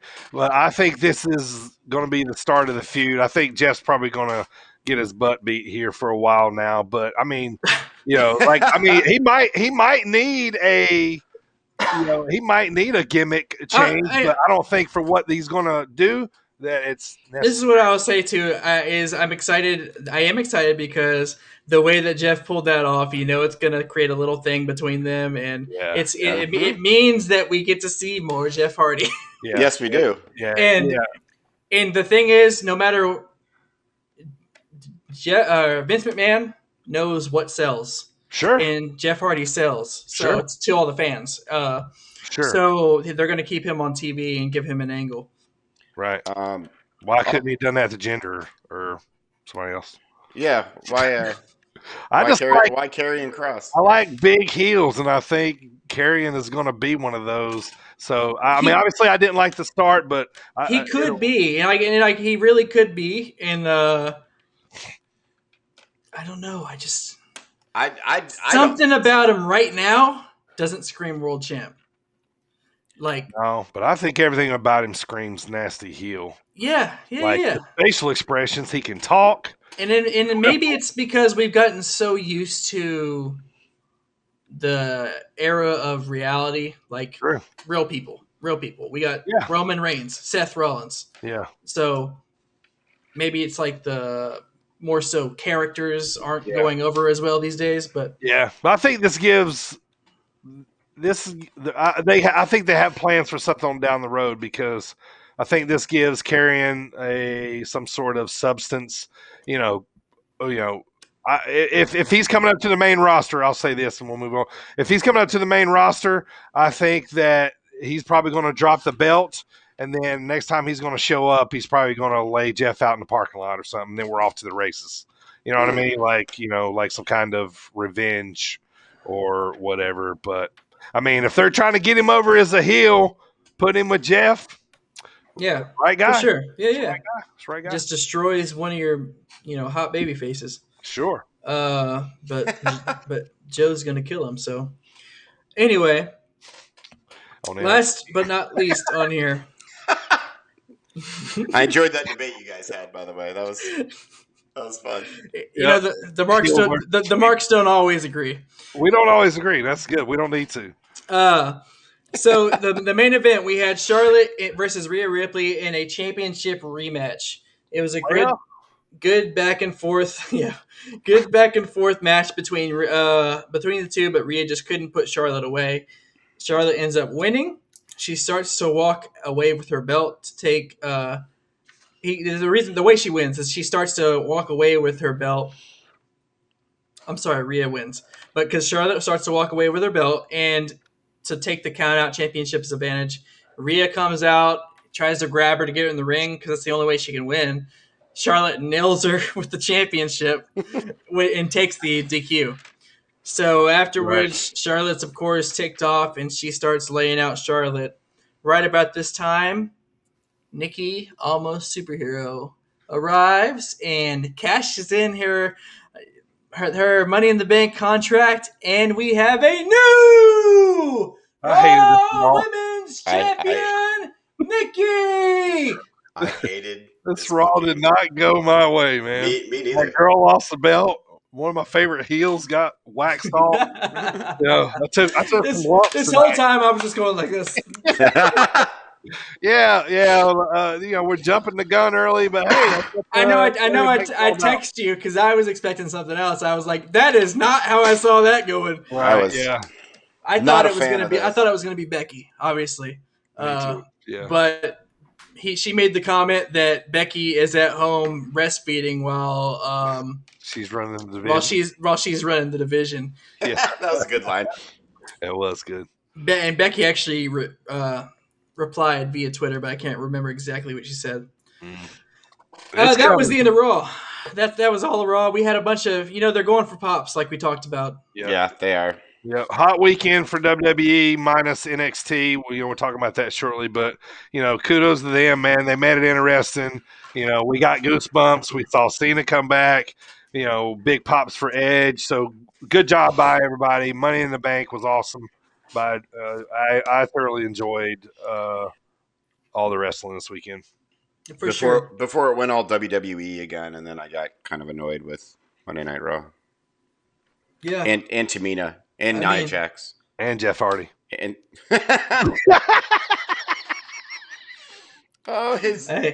I'm about to talk about Karrion Kross here in a minute. Yeah, let's talk about some more here. At least he did some heelish stuff on this show.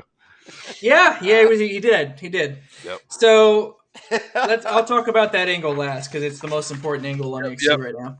But let's start off with we had an opening match with Diamond Mine, with Roddy Strong and Tuesday, by the way, last night. Yes. Yeah. Yes, last night. Roddy Strong and Tyler Russ versus Kashida and Bobby Fish. And Fish and Kashida attack Diamond Mine before the match starts and actually end up winning. Kashida wins with the hoverlock. I don't really get the point. I didn't either. Because we're supposed to be building Diamond Mine. I don't understand why Kashida and Bobby Fish are beating them. Right. Supposed to be building Karrion Kross. All right, I'm done. Moving on. We have Primo junk because that's his boy. We have Cool Kyle versus Austin Theory, and what I want to say about Austin Theory is I really liked his entrance. Hey man, yeah, me too. Yeah, Austin's gonna be NXT champ. His gear looks like he's an X-Men. It does a little bit, yeah. So he Cool Kyle ends up winning by a knee bar. Lots of submissions. Afterwards, the Wwe is arguing back and forth backstage because they're talking about, losing titles, losing matches, typical faction stuff when everyone's losing. Austin Theory looks like he's kind of not feeling it. He's not feeling like his happy-go-lucky jokester self. He takes his bags and leaves. He reaches out for the high five, and then Johnny doesn't give it to him, so he leaves. Right. Yeah. We have the NXT Breakout Tournament, round 1.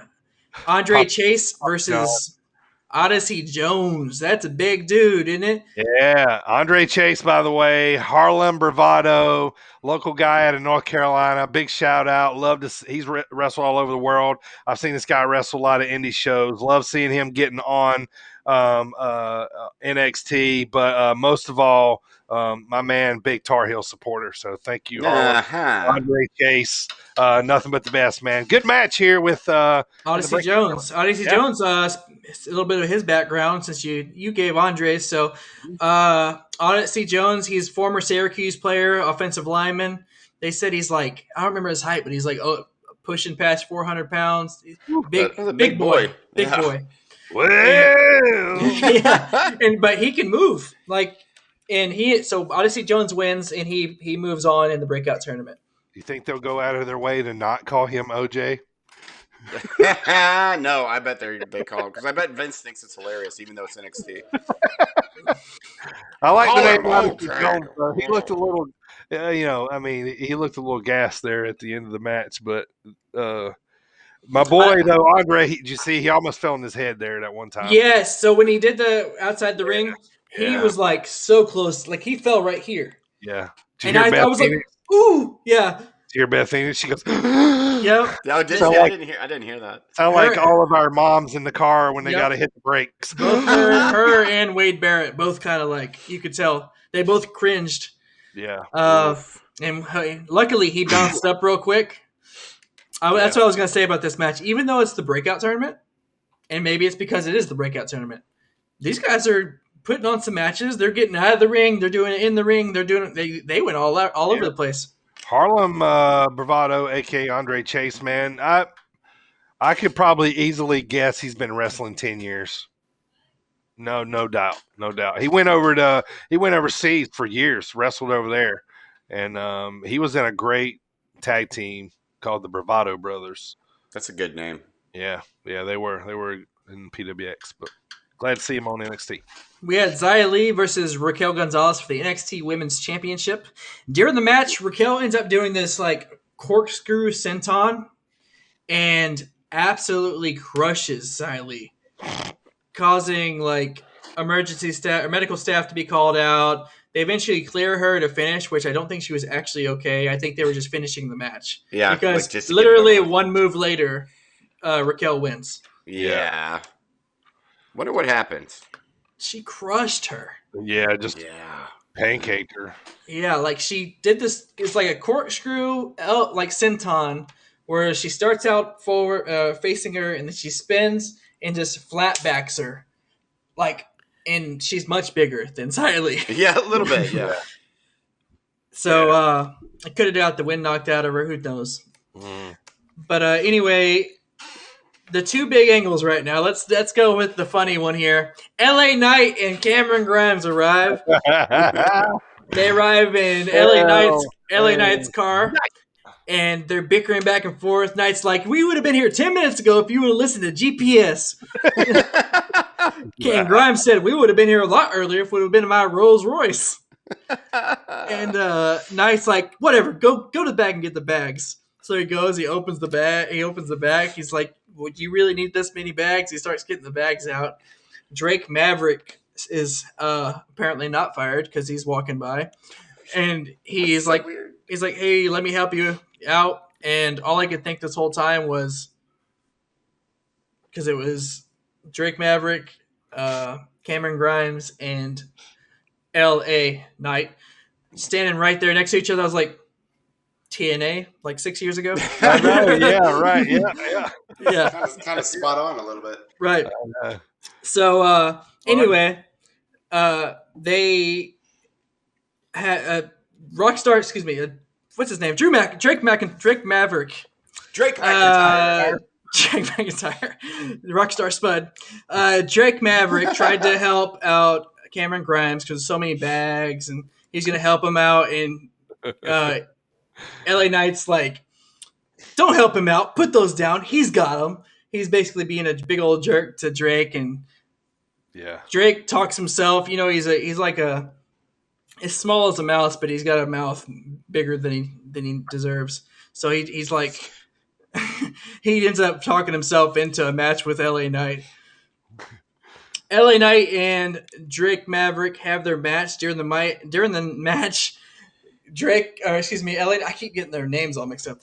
During the match, Eli Drake. Yeah, Eli Drake. LA Knight. Yeah, right. Drake Maverick. Maverick Knight.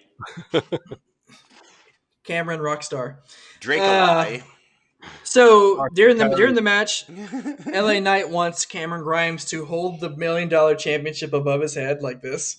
And he's also ticked off because the fans kept cheering for Grimes.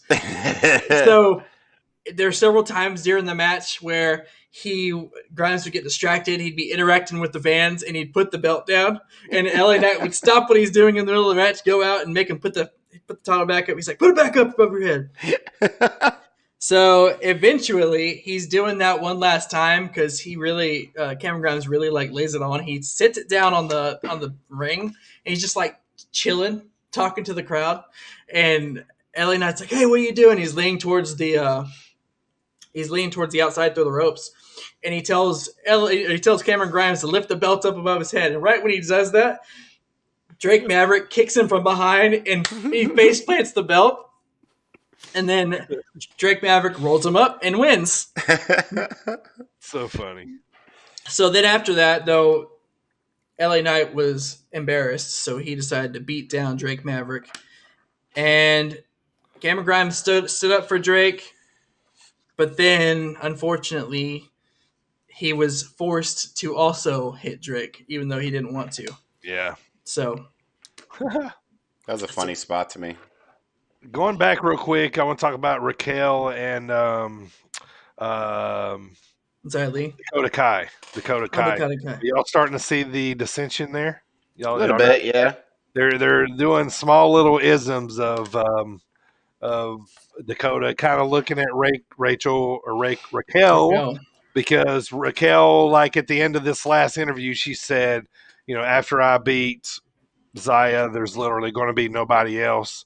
And Dakota kind of like looked up at her like, so they're putting little tidbits in as the, dissension like it. Start to here. Yeah. So I like it. Are you looking at me with the lust in your eyes? How he said it. Yeah. How's your throat after that? I see your, you got lust in your eyes. How whenever they started. Yeah. So anyway, that's what I'm starting to feel there. Anything else for NXT? Yes, the main storyline here on NXT. It's the last thing we got to talk about. Video package is shown at the beginning of Samoa Joe's claws on being provoked, right? If anybody touches him, and that will be an act of provocation, and he can then lay hands. Somebody can get these hands, brother.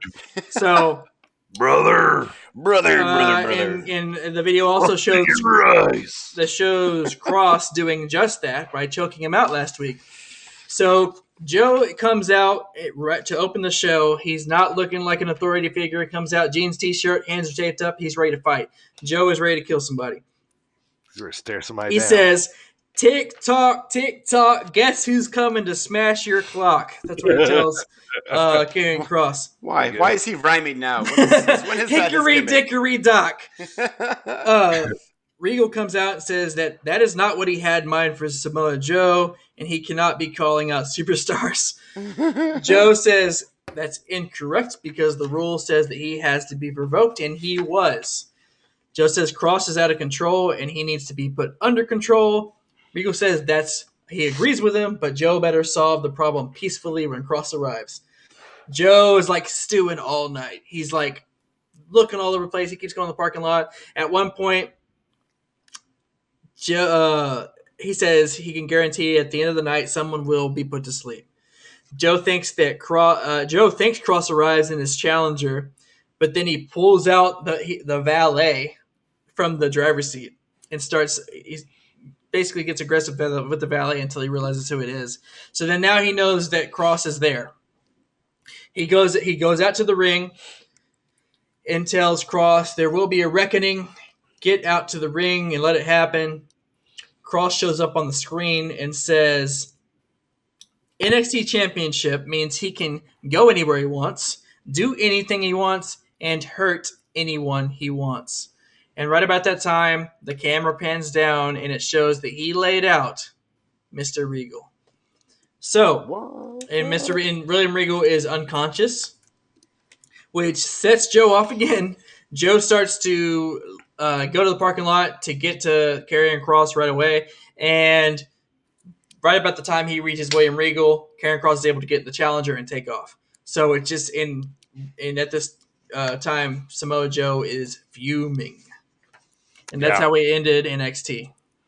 So where are we going with this? Is Joe going to get reinstated as a wrestler, quotation marks, and take the belt from Karrion, and then he goes to I hope so. Main roster? Is that where we're going? Well, no. It's got to be somebody that can lay a beat down. You know what I mean? That's believable. Yeah. And they announced TakeOver is going to be the night after. They're going to flip-flop. SummerSlam is going to be on Saturday. TakeOver is going to be on Sunday. That was interesting, by the way. Do they think they realize that, or do you think they realize that NXT has consistently been putting on better shows, and they want to end the weekend on a high note? Yeah. So SummerSlam's on Saturday. SummerSlam's on Saturday. Yeah. Do you think TakeOver Sunday? Like they did that because people are going to be really mad when Goldberg beats Bobby Lashley. So they're going to make us happy with NXT. With lose it to Riddle on Monday.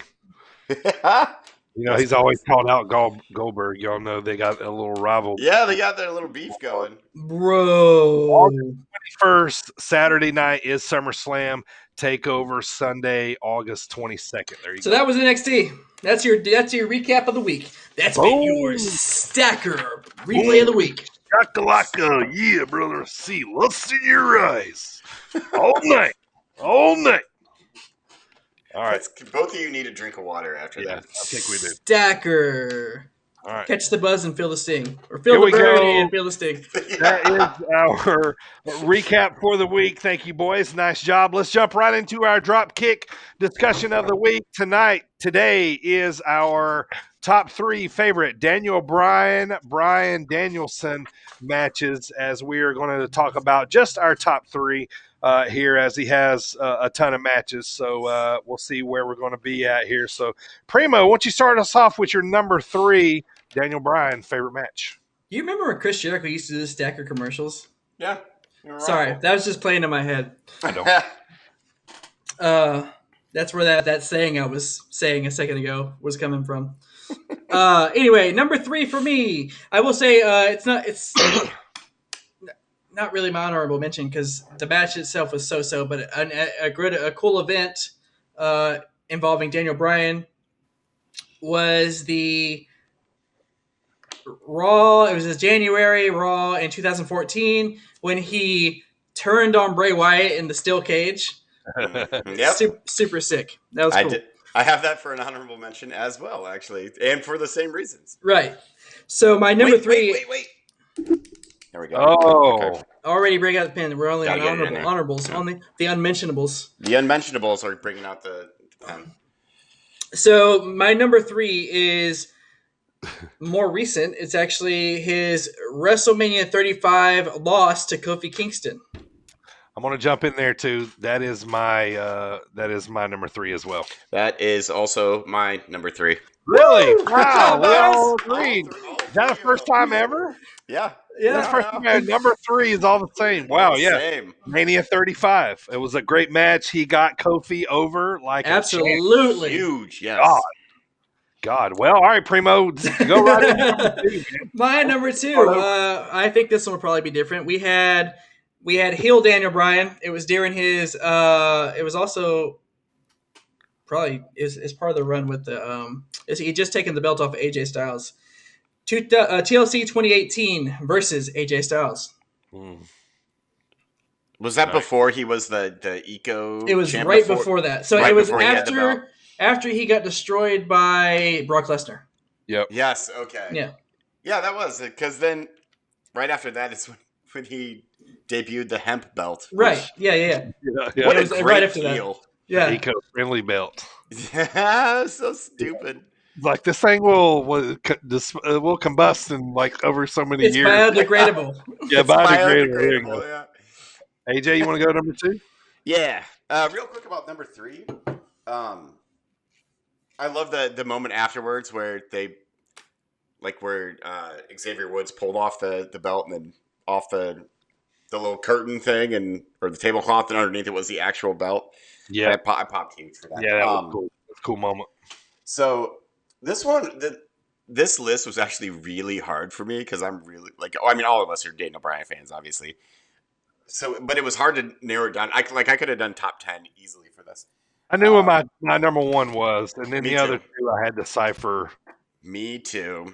So my number 2 is match number 1 at WrestleMania 30, which the feud had been going on with Triple H and the Authority and blah blah blah. Yep. And he had to win match 1. That kicked off the card. It was the first match. It was the curtain jerker. WrestleMania. Yeselmania.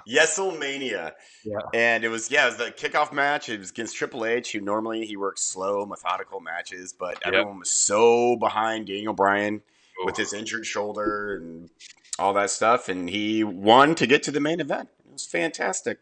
All right. Well, I will roll right off of that as my number 2. Not the same, but on the same card, the finale that night of Mania 30. My number 2.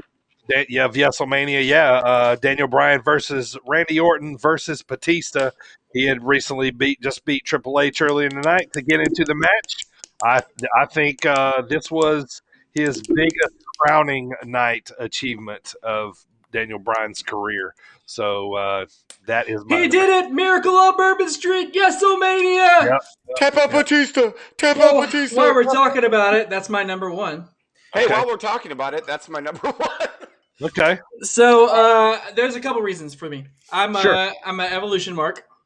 So Batista and Randy Orton working together. The powerbomb RKO into the table. I love that spot. There's Batista bomb RKO into the table. But anyway, I love that match, and the hype behind it. Obviously, like we just talked about, he had to win the match against Triple H to get to this match. And then it was a Triple H or a thruple. It was a thruple match. It was a thruple, yeah. And he tapped out Batista. Batista. Which, by the way, I'm actually a Batista fan. I'm a big fan of Batista. I am too. I love Batista. And I actually hated how much like the fans were hating on him. I was like, man, the fans are being so stupid when they were all hating on him, making him Batista and all that. I know. I was like, why are they so mean? Boom. Boom. Batista. Got in my way there, buddy. Sounds like a Mario character. And then he was a blue Tista when he wore was the all blue. Tista. Yeah. Yep. So even a blue nose ring, I think. Yep. And blue yep. everything. So moving on. Yeah, that match, Daniel Bryan, as you said, crowning achievement during that era of his first run there. Huge. And it was the height of the Yes movement. Yeah. It's just amazing. This was the big, underdog movement all the way up to the top of the company. They had no choice. He finally beat the Authority. Yep. Yeah, and he left him no choice. You were right, because like the fans would have quit watching wrestling if they didn't do something with Daniel Bryan, and they did the right thing with him. So that is both of y'all's number ones, right? Mm-hmm. All right. So my number one, this one goes back a little bit. This has always been my favorite Daniel Bryan match. I've watched it a lot. I recommend anybody out there that has not seen it. Okay, 2006 Ring of Honor, Daniel Bryan versus Nigel McGuinness. This match was in Liverpool. This was the unification match between the ROH World Title and the ROH Pure Championship. This was an absolute banger. If there's a definition of the word, blood. It was a 30-minute war, and for me, Nigel was a complete mess at the end of this. They just went at it, man. And this was kind of like Daniel's crowning achievement, because he went into the lion's den, so to speak, kind of like Cena going into the Hammer style, but he conquered and won both matches. So 2006, if you haven't seen it, versus Nigel McGuinness, go back and check out this match. It's my favorite one of all time. And plus, too, man, if you've never seen Nigel wrestle, a lot of people just know him as a commentator. He's a great wrestler. So that concludes our Dropkick discussion for our top 3 favorite Daniel Bryan matches. So that one was pretty quick, since we had 2 in the same spot for 2 of us. Yeah, and we only did 3 versus 5 normally there, so I'm gonna do 5. So, all right, let's get to some news and notes, rumors, that kind of stuff, man. What are you guys feeling, man, after all this wrestling this weekend? I feel like it's exploding again. We got the fans back. We had these returns. Primo, AJ, tell me, man, what are you feeling right now about wrestling? Are we back in love? I will say that I watched almost every bit of wrestling since last Wednesday. And because I was so excited for the first time in a long time, I was actually excited for everything. Yep. And I wasn't just watching it because I like to watch wrestling. I was watching it because I felt like when I was a kid or a teenager, I was the one who was like, if I don't catch Monday Night Raw at 7:00 when it comes on, I was going to be upset. And so then I was, that's how I felt this week. I wanted to watch them live, and it's exciting to me that it feels like this COVID era is something very quickly that we'll think of that was in the past, and we'll move past it. It'll be a little, not little, obviously, because it's not little, but it'll be, like you said, it'll be a period of time that we'll look back on, probably not very fondly. A blip on the wrestling radar. And people will be like, you remember the Thunderdome? That was really stupid. Yeah. And it was, but it was what we had to do to... I will say that I did like Drew McIntyre. He made that comment, something about never having to see the Thunderdome again. Yeah, that was nice. Yeah, they spent a lot of time there, so that's probably, they were probably happy. Probably so sick of that place. Yes. Sure, man. Yes. And that's one thing too. I did notice that when I was watching Raw, every time they would do like 2 weeks ago this happened, and it's a replay of the Thunderdome. I was like, ugh. Yeah, it take a while to get out of that. Yeah, it was unsightly almost. Yeah, like, I remember you. I try not to forget, or It's I like try not to. Crazy girlfriend that won't go away. We also, the excitement, it helped with Cena coming back, Jay White showing up in Impact. Wrestling is, like I said, I feel we're on the uptick, man, and it feels good again, man. It really does. It really does. Although I worry about WWE. I mean, like you guys said, they're going for the pops right now, but I don't want them to rely on old people to get those pops. Like, I want them to actually do their jobs and get emphasis on old. Yes. Right. Yeah. Like I texted, I hope that these guys are just here to elevate Roman and Bobby. And Bobby. Yeah, I mean, no, don't get me wrong. I love Goldberg. Everybody loves Goldberg. Sure. He's a legend, and he is amazing during his time. Yeah. During his time. I think Cena is the only one that has a shot. I don't see Goldberg winning.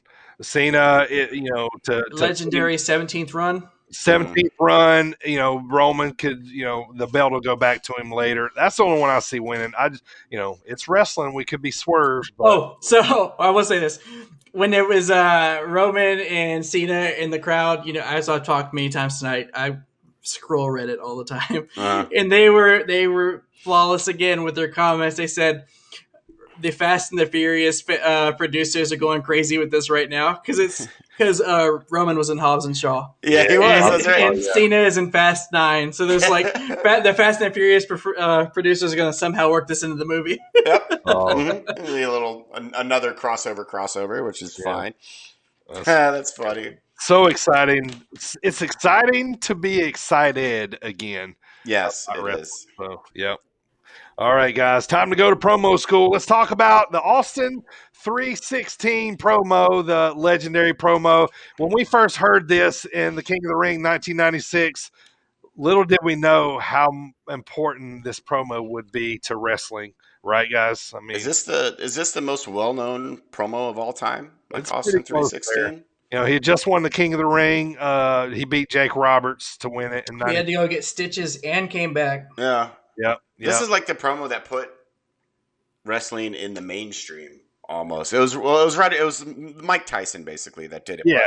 This definitely had a lot to do with it too. Where like everyone was like all of a sudden like, oh, wrestling's not some niche thing that it was like watch. That same night Austin 316 was on a t-shirt, print it.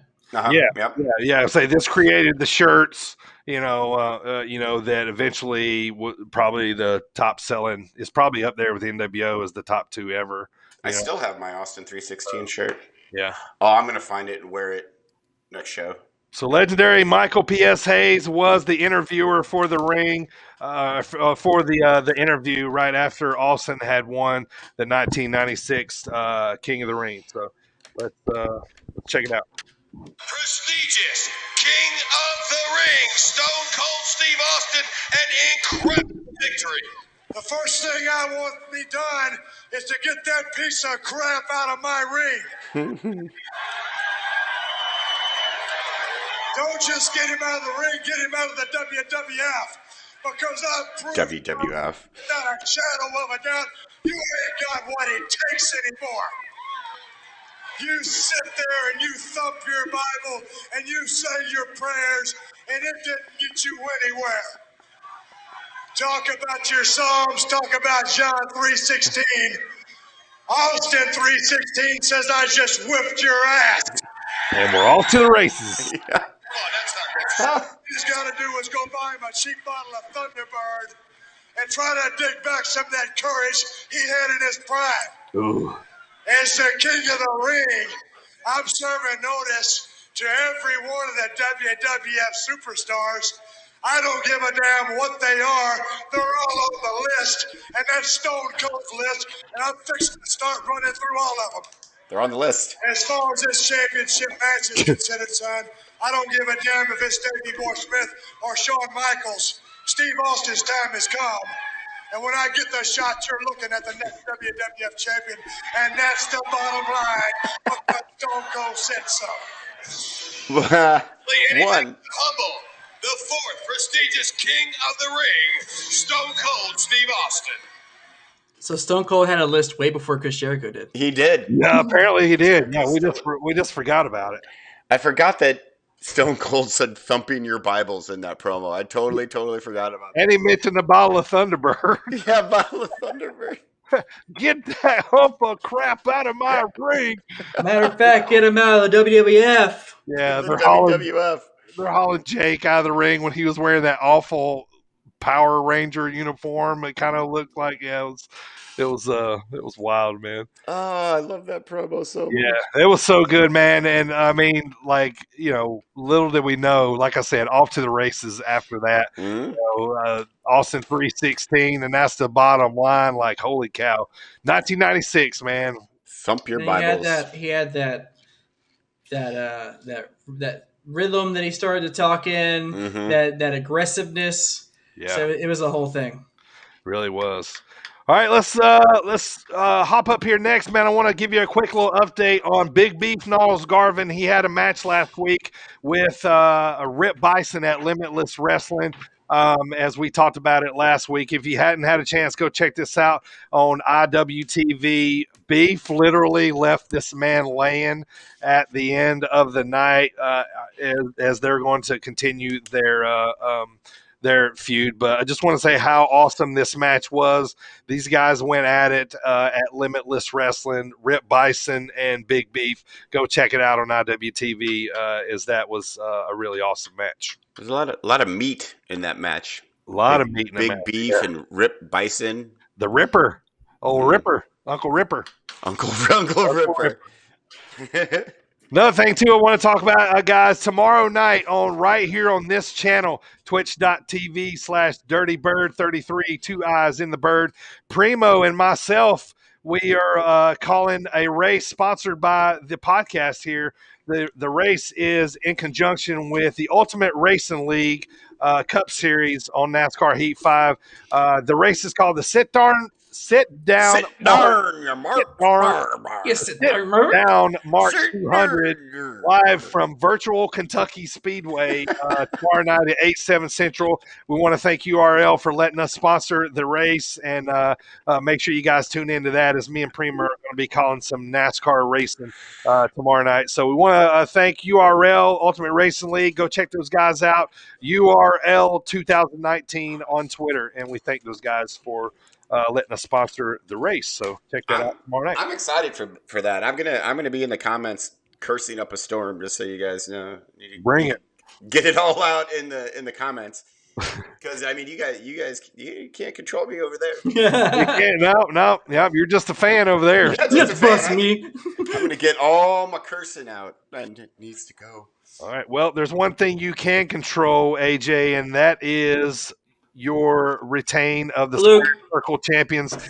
Squared Circle questions. There was a little bit of some discrepancy. I think Primo got the job last week, but we went with the champ as Primo. You actually have to win to get the title. Like, you can't just win via DQ or count out. You gotta beat the man. All right. So tonight we got Squared Circle questions is back. AJ still the champ after 3 segments. So tonight is segment number 4 here. So we'll see if he can hang on to it. So long story short here, rules, 3 categories: wrestler, pay-per-view, and wrestling potpourri. As I will state facts about each. The guys make one answer as their first answer is their answer. They don't get to just holler out answers. So we try, but it doesn't really work. You can holler out, but that's you can. But the first one's going to be your answer. Yes. So we've both made that mistake now. Yeah, a little bit. So let's get started here. Let's see if Primo can pull it out here. So you got to take down the champ. A tie won't win here. So here we go. AJ, be quiet. I'm listening. All right, AJ. If you want to get us started, man, pick the first category. Wrestler. Yeah, get wrestler in there. All right, here we go. Wrestler. You ready? Here we go. Born January 28th, 1978. He is 6'3", 267 pounds. He hit the main roster in 2009. He is a 5-time WWE Tag Team Champion, a 3-time WWE United States Champion. He won the 2010 King of the Ring.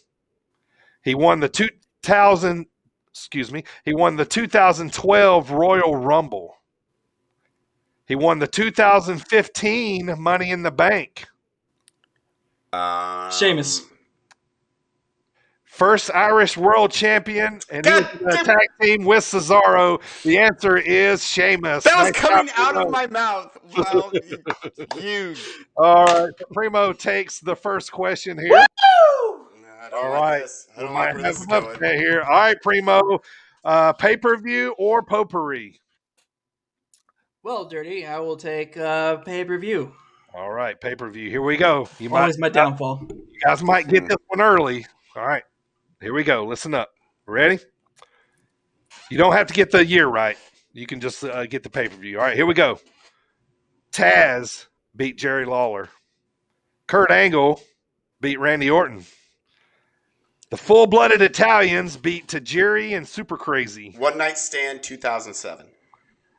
I'll give it to you. It was 2006. But you're right. Finish up, though. Sabu and I think Rey Mysterio fought to a draw. Edge and Lita and Foley beat Dreamer, Funk, and Baloo. Balls Mahoney beat Tanaka. RVD beat John Cena. I'm going to say One Night Stand 2006. So for the WWE title. All right, boys. I'm glad it ended this way because I'm going to need you to get out pen and paper for this final question. Okay. All right. Got it. All right. So I have a question and I have two tiebreakers associated with this. Okay. So I'm going to give you guys, I'm going to ask you the question.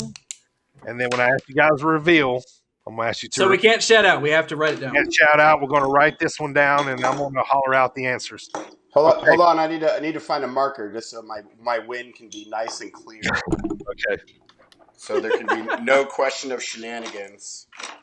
Okay. So the first two questions are you gotta hit them right off the bat. If we go to a third tiebreaker, it's going to be closest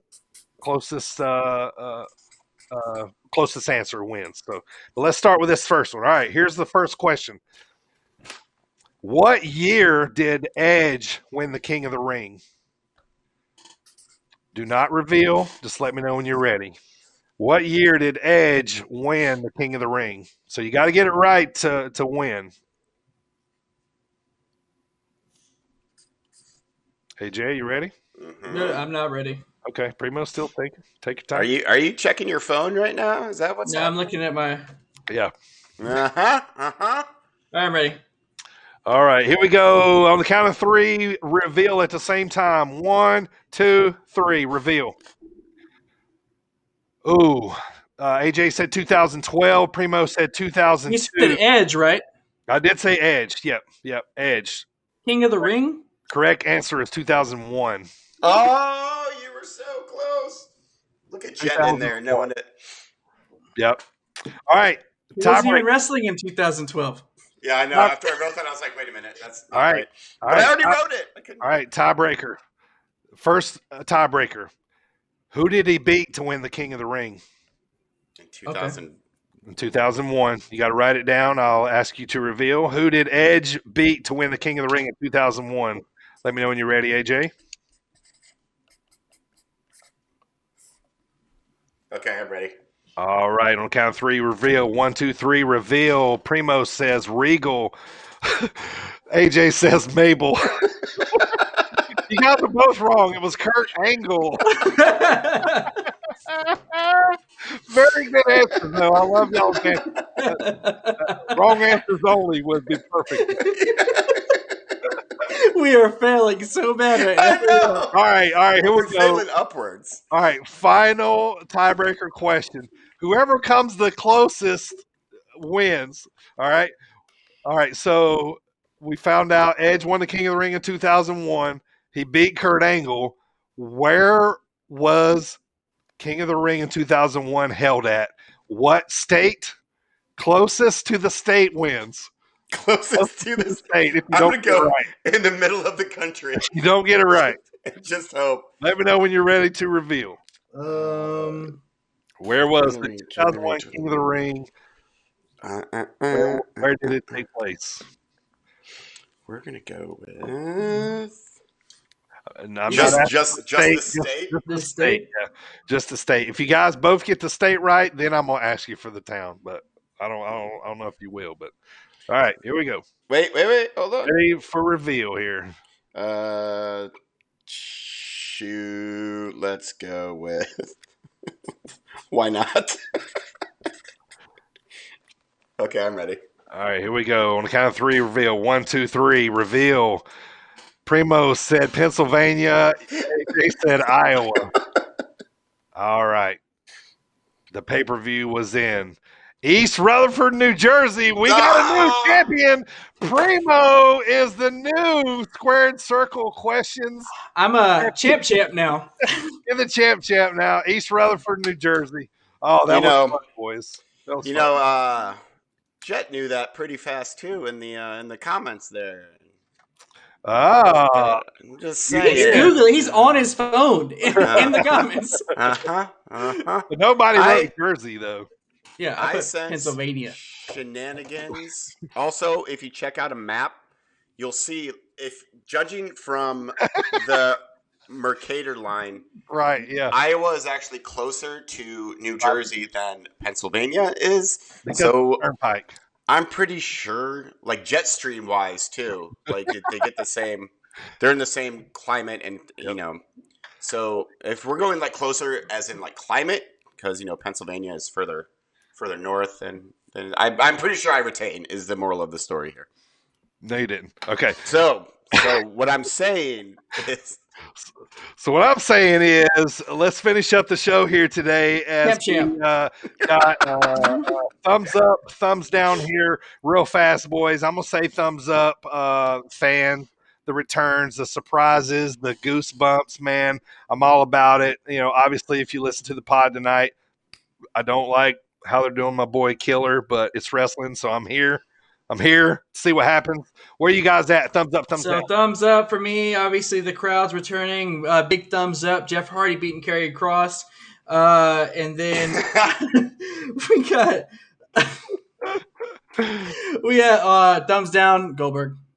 Thumbs up, Finn Balor, main roster. There to take down Roman. He's the one that's gonna do it. I'm calling it right now. He's finally gonna have that what do you call that? Redemption run that he was denied after he got injured. Yeah, bring the demon back. Real quick, what do you think of this Seth and Edge run? Oh, I love it. I'm looking forward to this feud. I think they're just because there's nothing on the line.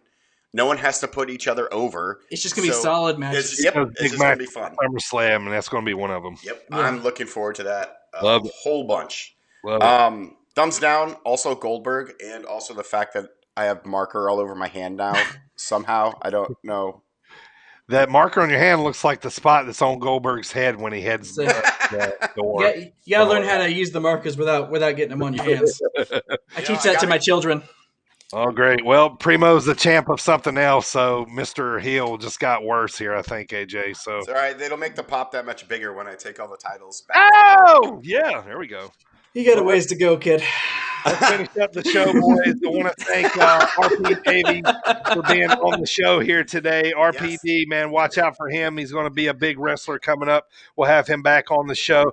Now, looking forward here, August the 4th, we're going to have reigning, defending SCI Scenic City Invitational champion Daniel Makabe on the show. August the 4th, he's going to be talking about the Scenic City Invitational, trying to be a two-time winner for the first time. So we're really looking forward to that. It was a really fun interview. Can't wait for you guys to hear it.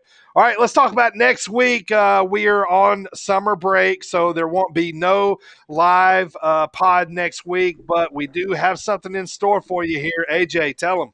Don't you worry, Marks. We're not leaving you high and dry. We got a little best of planned for everyone. We're gonna do some of our favorite moments from our dropkick discussions. So we're gonna take a look back at all those. It's gonna be great. So don't think that you get the week off just because we're taking the week off. You still listen and still download, and we'll say thank you again next week. Right. Well, or in 2 weeks. So even though we're gone, we're not gone. We're still going to be in your ears. Yep, we're going to be back. We're going to be refreshed, ready to talk wrestling. We're just taking that little summer break so we can all go hit the beaches and have a little fun time. So, all right, let's close the show here. I want to thank Coastland Apparel for sponsoring the show here today. We all rocking the hats and shirts. Coastland Apparel. Use promo code BirdTV or Primo for 15% off your order. They got awesome hats and shirts. They just released a whole new line of summer clothing, man. So go get yourself some. Hook yourself up. Primo, talk to them, baby. Where can we get the Sit Down Marks podcast? Let me talk to you. We can all access the Sit Down Marks podcast on, obviously, Twitch if you're watching right now. However, if you're listening, also, it could be on Spotify, iHeartRadio, Apple Podcasts, Google Podcasts, Stitcher, Amazon Prime Music, Audible, and also Sportnarium Online Radio. Everywhere, baby. Which is sportnariumradio.com. That's 7:15 Eastern Standard Time, Friday evenings after the Thomas Bryce Show. Catch us there. Listen. Love it. It's the Sit Down Marks podcast, and we're thankful, so just keep doing it. When you pull up that Sit Down Marks podcast and you're looking at our three faces on that logo on your screen, I want to see the lust in your eyes, baby. When you're looking at the Sit Down Marks podcast, I want to see that lust in your eyes. How was that? Was that good? That was good. It was excellent. You basically just told all of our listeners that they better want to bang us. I mean, whatever works. I mean, you guys are pretty. I'm the ugly one here. So, that's the only reason why you guys are here, to pretty up the show, man. To pretty up the audio podcast. Right. We all have faces for radio. Yep.